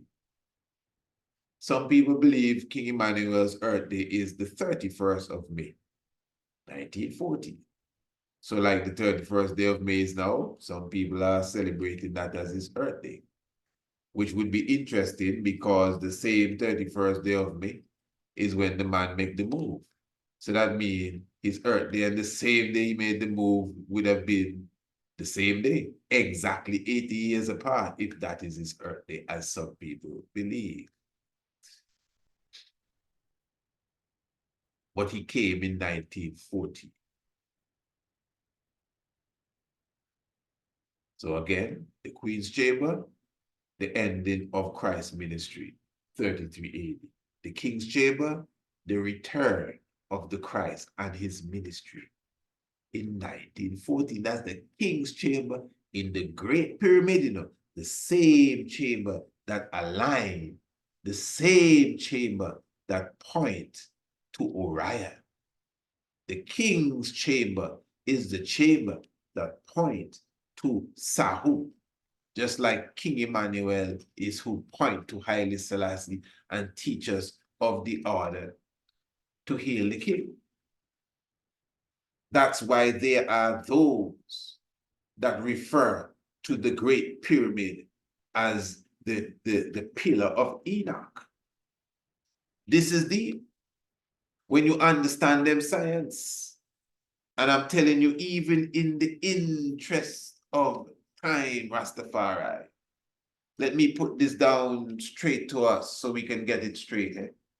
When it comes to the Enoch prophecy and understanding, don't worry, family, we're gonna soon seal this up. Just tiger with me. When it comes to the Enoch understanding, and let me show you this quickly. Enoch going to the heavens, or even before we go there. No, let's go here first. Enoch going into the heavens. Now remember, Enoch would have gone to the different heavens. We all know that. And Enoch would have seen the constellation in movements. And Enoch himself would have sat with the Most High. All right.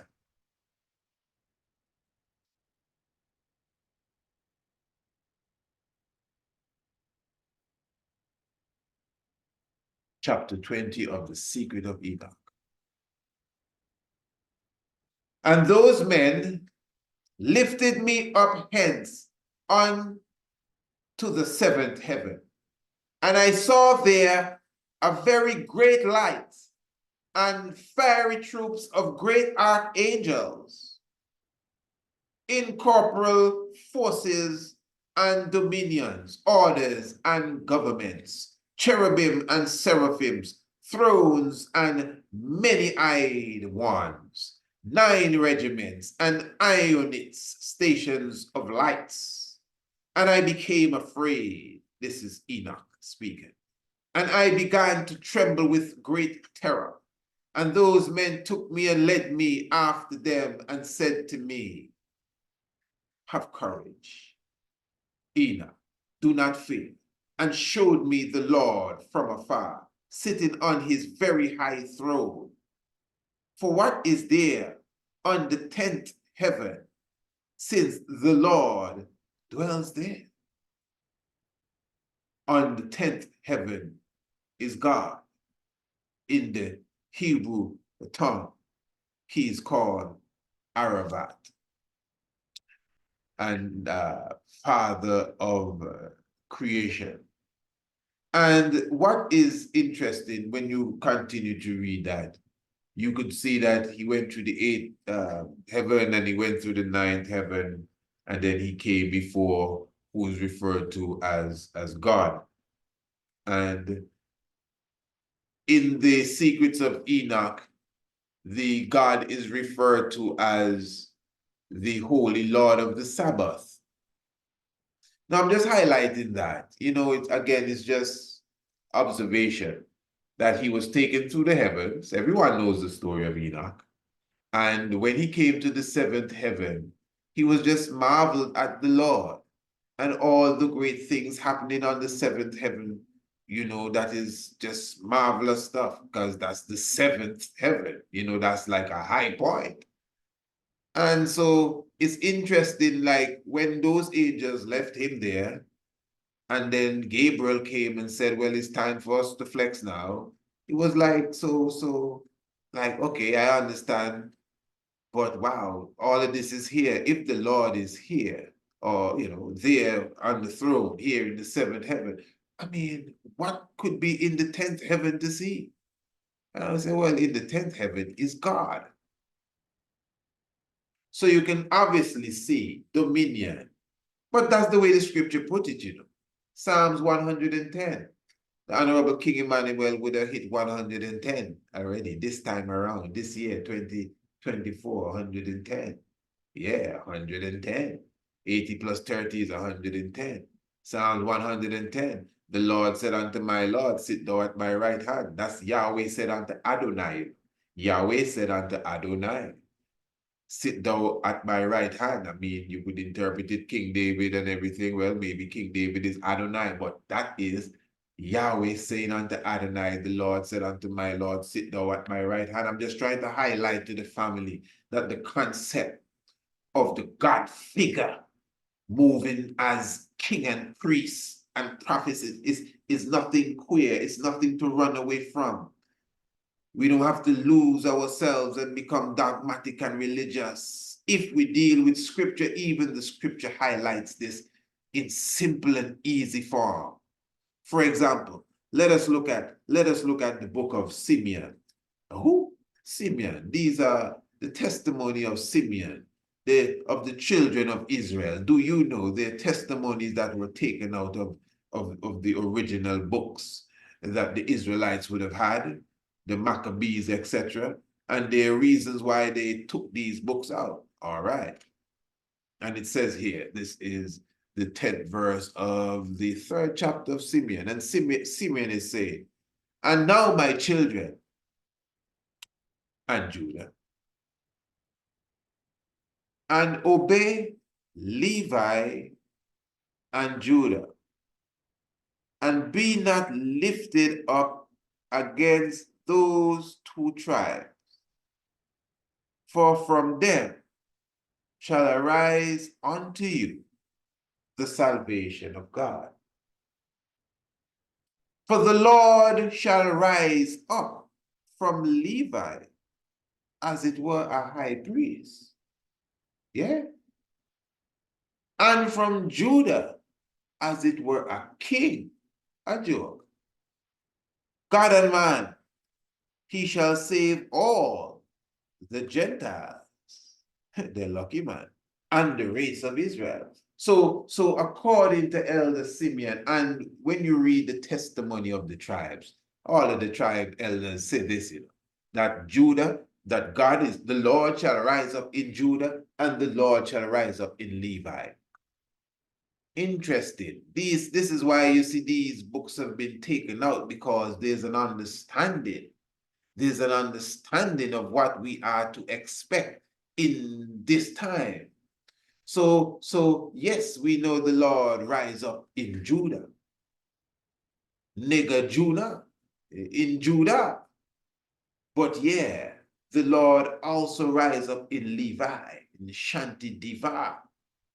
Yeah, that's the reality. Now, observe this, because you have to keep in mind that when you comprehend that we are returning now to the diplomacy of the Honourable King Emmanuel, because we done clearly show, I think it's undeniable what I just went through there, you know.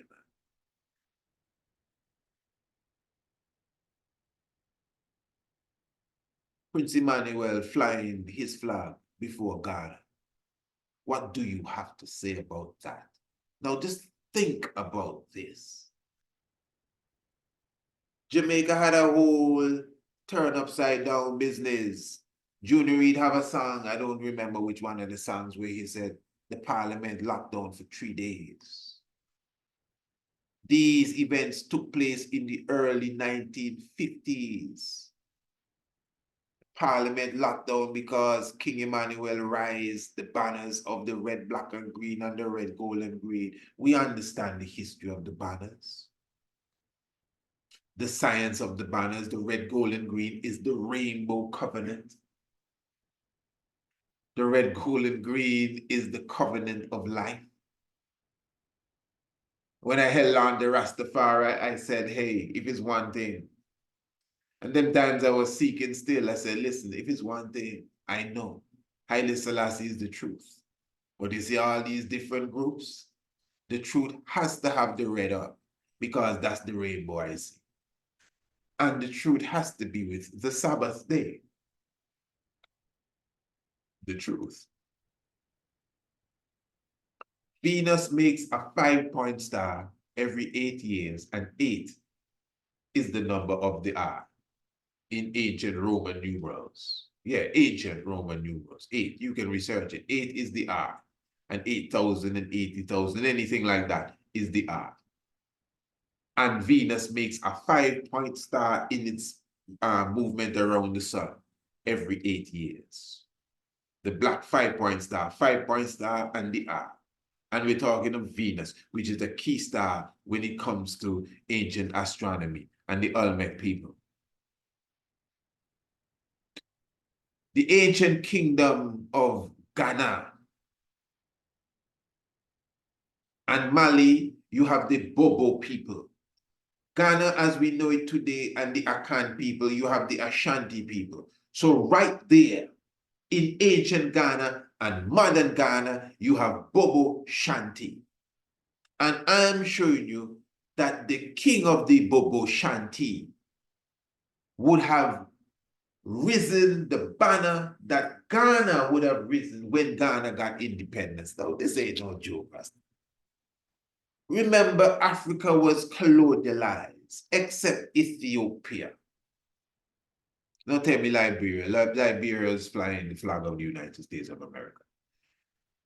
Ethiopia warding off colonialism from that time till such time. And then, of course, we know Haile Selassie I rebuilding Ethiopia and assisting the African countries in their battle against colonial domination. Ghana got its independence. And when Ghana rose its flag, Ghana rose a flag that was extremely similar to the flag of the Honourable King Emmanuel Charles Edwards, a Rasta man in Jamaica. Eh?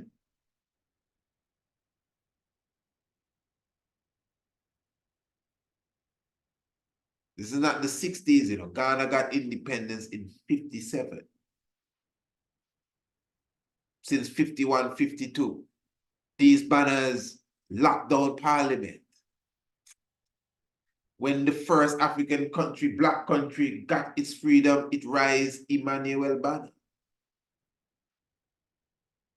The kingdom of Ghana, the Bobo people, the modern Ghana, the Akan, the Ashanti people, Bobo Shanti, the Bobo Shanti in the West raised the banner of the red, gold, and green with the black 5-point star, and the Bobo Shanti in the East, in Africa, follow suit. Is this why Kwame Nkrumah spoke of the independence of Ghana is also significant to Jamaica and Barbados?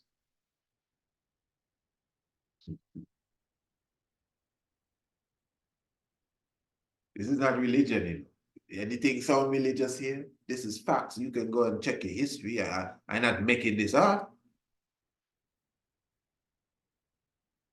And I didn't make up the mask neither. I didn't make up the feathered snake. I did not make up the sunspot cycle. Didn't make up none of that. The first constellation is a man with a pipe. You see, family, remember the book of Daniel clearly says that the Ancient of Days did sit, and one came like the Son of Man that came with the cloud of heaven. And he, one like the Son of Man that came with the cloud of heavens, came to the Ancient of Days. And he was given power and dominion and a kingdom ever living. Menelik II. We can see how Haile Selassie praised Menelik II. When Haile Selassie see King Emmanuel, he see Menelik II again. You can't run from that. Menelik II. Remember, Menelik II was born on Marcus Garvey Earth Day, 17th of August. You see, this is why when Menelik II, when Haile Selassie I was crowned, the day before he was crowned emperor, he unveiled the statue of who? Menelik II. You see, Menelik II, now everybody can see Menelik II, he looked like the Honourable King Emmanuel. Any dispute there? You can't tell me no. Menelik II looked like the granddaddy, Prince Emmanuel Charles Edwards. Menelik II rise the red, gold, and green with the red up, you know. We would have done a whole program on that. That's Menelik flag. Is after Menelik moved, the red go back underneath by the Ethiopian Council according to the history. Menelik II. Menelik II, if you notice, always, he's a priest king, always have on his turban. The great daddy Menelik II. The Battle of Adwa, the 1st of March.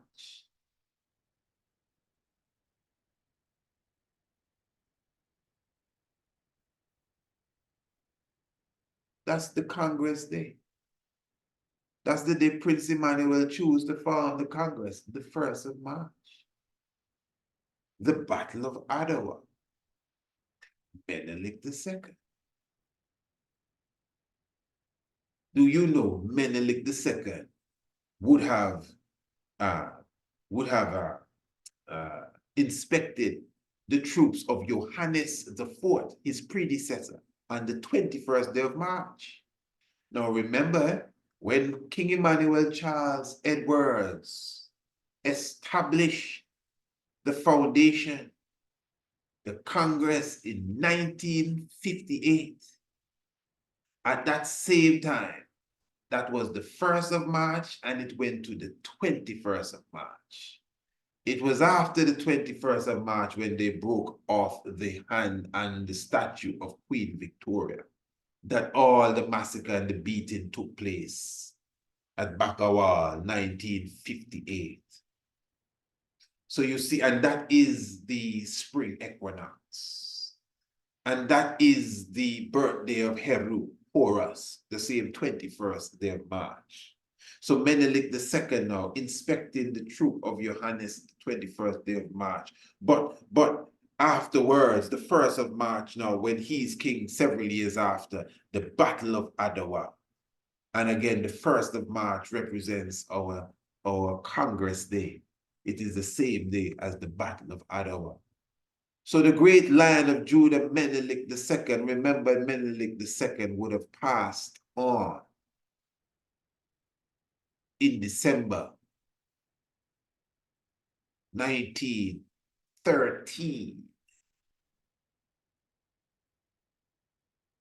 And the Honourable King Emmanuel would have said to us that he came in 1940.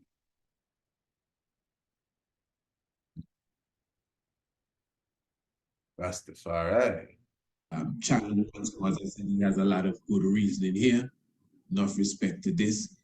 Just listen to this and we'll go. Vibration, the trauma, them still up on the people. Okay, before we go. So this is Ras Flacco, Ras Julius, Ras Gilly, Ras Max, Ras Lincoln, Ras Stefan, and Mama Hyacinth. Of course, son obsessed. And if Jews get reparation, please. Listen. Why them There's a reason in it. Wait there. The reparations first come through in the Kargan atrocity the government fulfilled, which is a crime against humanity, you know. The Britain government and enslavers, the Queen said one time, in her lifetime, her ancestors never commit any crime, you know, against humanity. But the crime did not commit in her lifetime, you know. It's before her lifetime, or what she inherit. Right. So the courts of England say, yo, we not pay nobody nothing. Because enough for them lifetime, nothing like that. So it's a stopgap that's up. But the first move what Jamaica government did is to compete for the Cargan atrocity through the Rastafari Cargan Benevolent Society. But they are not coming transparent. The transparency one side is that I know Asians who get benefit and I can't go around that. Who get money, who get care, and money is allotted to them for life and afterlife. Because remember still, you know, this is a brother we've interviewed and someone we definitely, you know, give thanks and appreciate the work that he's doing with the elders as well. So he's speaking from his knowledge that, you know, he know elders that have received the reparation from the government. But Bustamante declared bringing our Rasta dead or alive. If the cemetery at Bo can hold them, confine them to Bogil, that means you will bury them at Bogil. Dead or alive, you know. So that's the declaration on our Rasta in Jamaica through every generation of Rasta. So the reparations can't stop at the survivors. Every Rasta will get a benefit. And that's where the argument is. So that part, Jamaica government say there will no more be no Cargan atrocity. So our Rastafari will stand up and agitate for Bakawal and for Pinnacle along with Coral Garden. So that's the argument there. So the argument is not more like a spirituality argument now. So who is Prince Emmanuel and who is this and who is that? Prince Emmanuel already done his work. And said the Bobo Hill. And said a tabernacle of thanksgiving, hymn book and Bible. And set a level that is Africa we are dealing with. And repatriation and school. It's a school, you know. See, room too. give thanks. Jerusalem school rule. We don't leave out that Right, part the Jerusalem school rule. It's a good example to even the Diabing and other places too. Because as we said, them don't know the protocol about where them are dealing. No. And if we did that teach No. that differently from this, I'll be drum and rare. Because I man go up there. It's a place of reverence. You take off your shoes, you empty your pocket, you hold a reverence and a sabbatical, and you hold that, which is anciency. The daughters them confined due to the orders of separation then. So I see that being upheld, you see the order of discipline that I see. There are other things what we need to look into, but you look on what we actually see, which is practical. You see one go out and then selling broom and carrying money, or him have a duty, and you see the robes them, you can identify them clearly, say, it's Shanti them man there. You can't mislead them, you know, because when they come a road, in him garments. So you can see the upfulness of the trad. So we give thanks to Prince Emmanuel Vision Rasta. Yeah, but what did you know? All right. You remember in a couple of years gone, yeah, the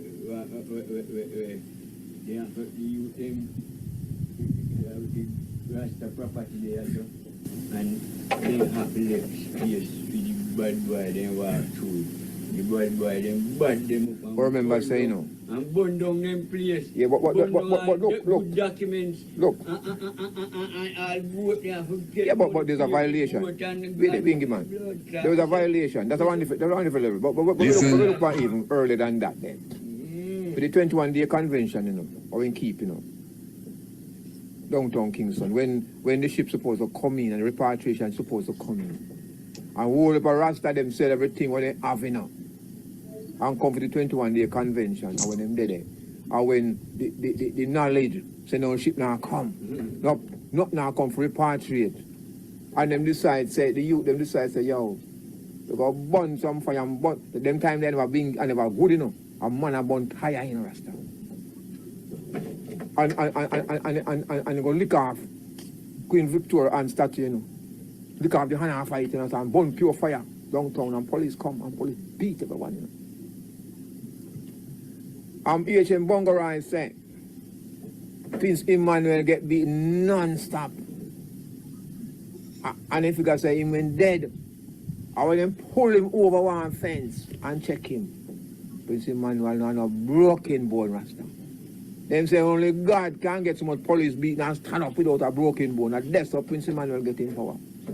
And then he left the Spanish town headquarters and go to Bulby and say, I'm not with them, man, because they violate, because he never tell them to go cause riot. And then disobey because he never tell them to start no fire and start no riot, no police button come. And that's when separate and go to Bulby. And separate him team. So that total separation, because he said, unruly Rasta when come there. And what when come there for, they never consult him and he go start riot. Because Bongo Isaac can go enough and go there, on big convention. Because the vision is just like how the pressure in Jamaica was so much that man said, yo, we go left yourself. But what? A ship will come out miles of Black Star Line and come to Marcus Garvey. None no come. So when I check it now, it's all the people were so stressed and they want to leave. So no matter what the leader tell them, Congo, they nothing go met Metsi and say, yo, ship will come. How they go? So when a man sell all in house and sell in donkey and sell everything, when he realize no ship will come, when he go? You see a back hour. Yeah. Set up Shanti town. I think going back a country or something live on street because everything. Him can't go back to the man when he's selling and give him bed and he just answer, well, that's what me want it back. Feel all the way too. So he feel all the way. You know, your Prince Man is a politician, who write the Queen, who write Governor General. True. Prince Man is a man of words and letters, you know. Yeah. So we love him for that. True. For diplomacy. Diplomacy and reverence and orders. Yes. You hold a Sabbath, turn your face to the east, and you chant. You see me? So, there is a lot of good in Prince Emmanuel. Yes, man. Right now, I can admire. Not in the bush, I think so. But it's it's hammer.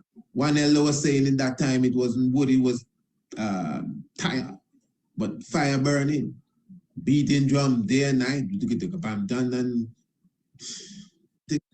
he had to say louder. Louder. But it's 10 days gone now. Continue. Yes, I. Wait, heavy for you. Yes, cutting edge, may I tell you, them vibes there. Yeah, what did I say? Do I have any vibes like Prince Edward's? Whole heap of one never have none close. Especially now that you have a whole heap of youth, we are hail him as part of the Trinity. But yeah, I didn't know him from the Trenchtown times and things. Prince Edward? Yes. 1950 at the first March him keep a convention, Antigua. Hold on, man, jumping quick there. First from the Trenchtown times and things. Prince Edward? Yes. 1950 at the first March him keep a convention, Antigua. And we got me, as him secretary, me write all of the communication then. No, I just had to, give me a second, everything blessed. Get my chalice together here. This is why it's chalice talking. You see the difference with chalice talk and, let's say, an online lecture? It's a different mentality. So for the students I talking, you know, we have more than students listening here. But he's Prince Emmanuel's secretary. He write a lot of the letters we be talking about the Prince Emmanuel sent to the Queen and sent to the governor. This is Martin O'Planner writing that. Martin O'Planner knows something, you know. He said, according to his words, that they should take the government should go up Bobo Hill and get Prince Emmanuel bones and carry them back to Ghana and bury them. And he said about nobody else. That's Martin McConnell. He says that. Right on the same interview here. You understand? And he says, well, say he's not a Bobo at one point, but somewhere down the line say he's everything. He's Bobo, he's 12 child, he's big. Yeah, just reality, you know. You don't always have to be, and the book of Matthew said, this is the book of Matthew talking. You hear Matthew talking? This is Matthew talking here. And Mark talking. Yeah. No disrespect to call you Matthew or Mark, eh? Antigua.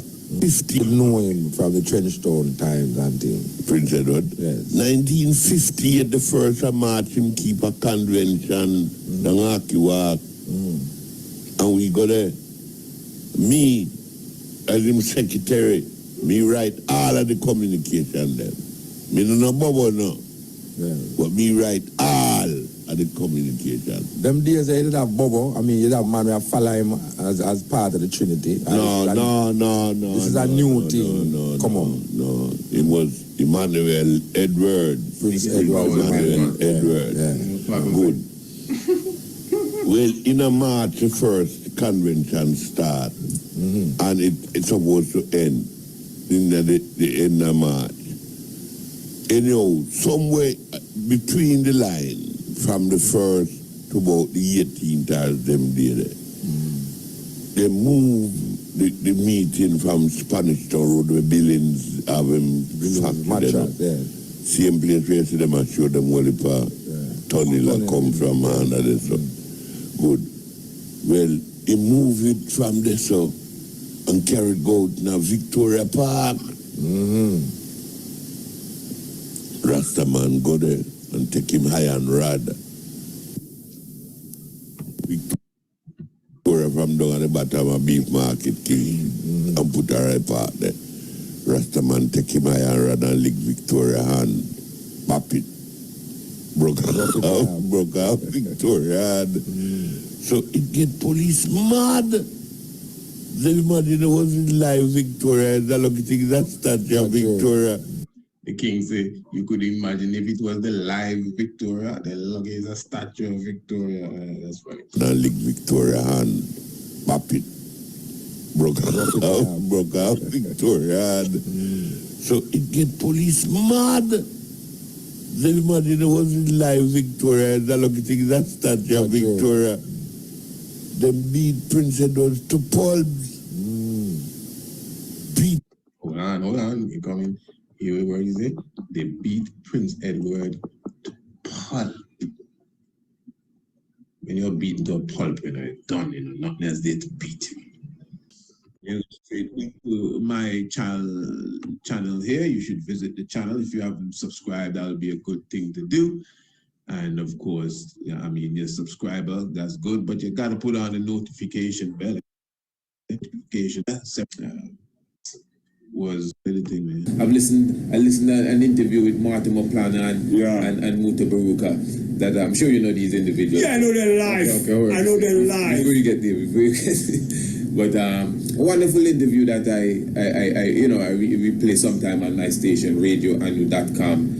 And, Martin Moplana go into the depths of, he said he was King Emmanuel's secretary. Of course. At the beginning. Yes. Yeah, but the resident people, they were too smart. Yeah, he said that caused them. Get too slow. To a pulp. Yeah. And that nobody thought he would live again. Of course. Yeah. There's a man called Rex Nectarford. He's a historian. Yes, of course, yes. He said he never seen no black man beating like Emmanuel in name. Okay, hold on. Now that's very key. I'll make him go with the rest. So you're gone out of the Rastafari realms now. You're gone into the scholarly realms as such. Professor Rex Nettleford, historian. Barry Chavez, historian.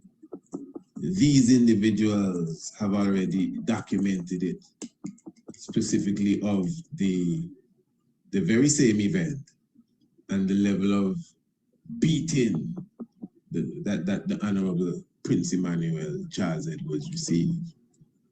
So Rex Nettleford now, man. When you hear, scholars speak and of historians over the Caribbean, his name always comes up. Every time I hear his name, I always refer to, what Honourable Priest Isaac said here. And what I knew he said concerning such. This is serious. He never see anybody get so much blows before. This is not a Rasta talking. We live again. Of course. There's a man called Rex Nectarford. He's a historian. Yes, of course, yes. He said he never seen no black man beating like Emmanuel in his lifetime. That was when they went to Victoria Pier, when they thought they were going to Africa, and one of the Bingi Bregin broke up the statue, the hand of the statue, Queen Victoria. So the police come up, everybody had to run. The man said, I don't know where to go. And grab one little baby with him. They got everything for him. And beat up him till he dropped. When they bring the ambulance and throw him inside the ambulance, take him to the morgue. When they reach the morgue, when they open back of the ambulance, Emmanuel sit down. Shutting eye, bleeding and sweating. When you open your eyes, the whole crowd run. Yeah. Rector to say that on the Jamaican radio. I listened to him, he was talking about Emmanuel. You never see no one get beaten like that man in his lifetime. Yeah, Emmanuel go through things for we today. So we don't need to water it down. We don't need to take bribe. We don't need to play with Emmanuel. Emmanuel stand for this with his whole life. Yeah.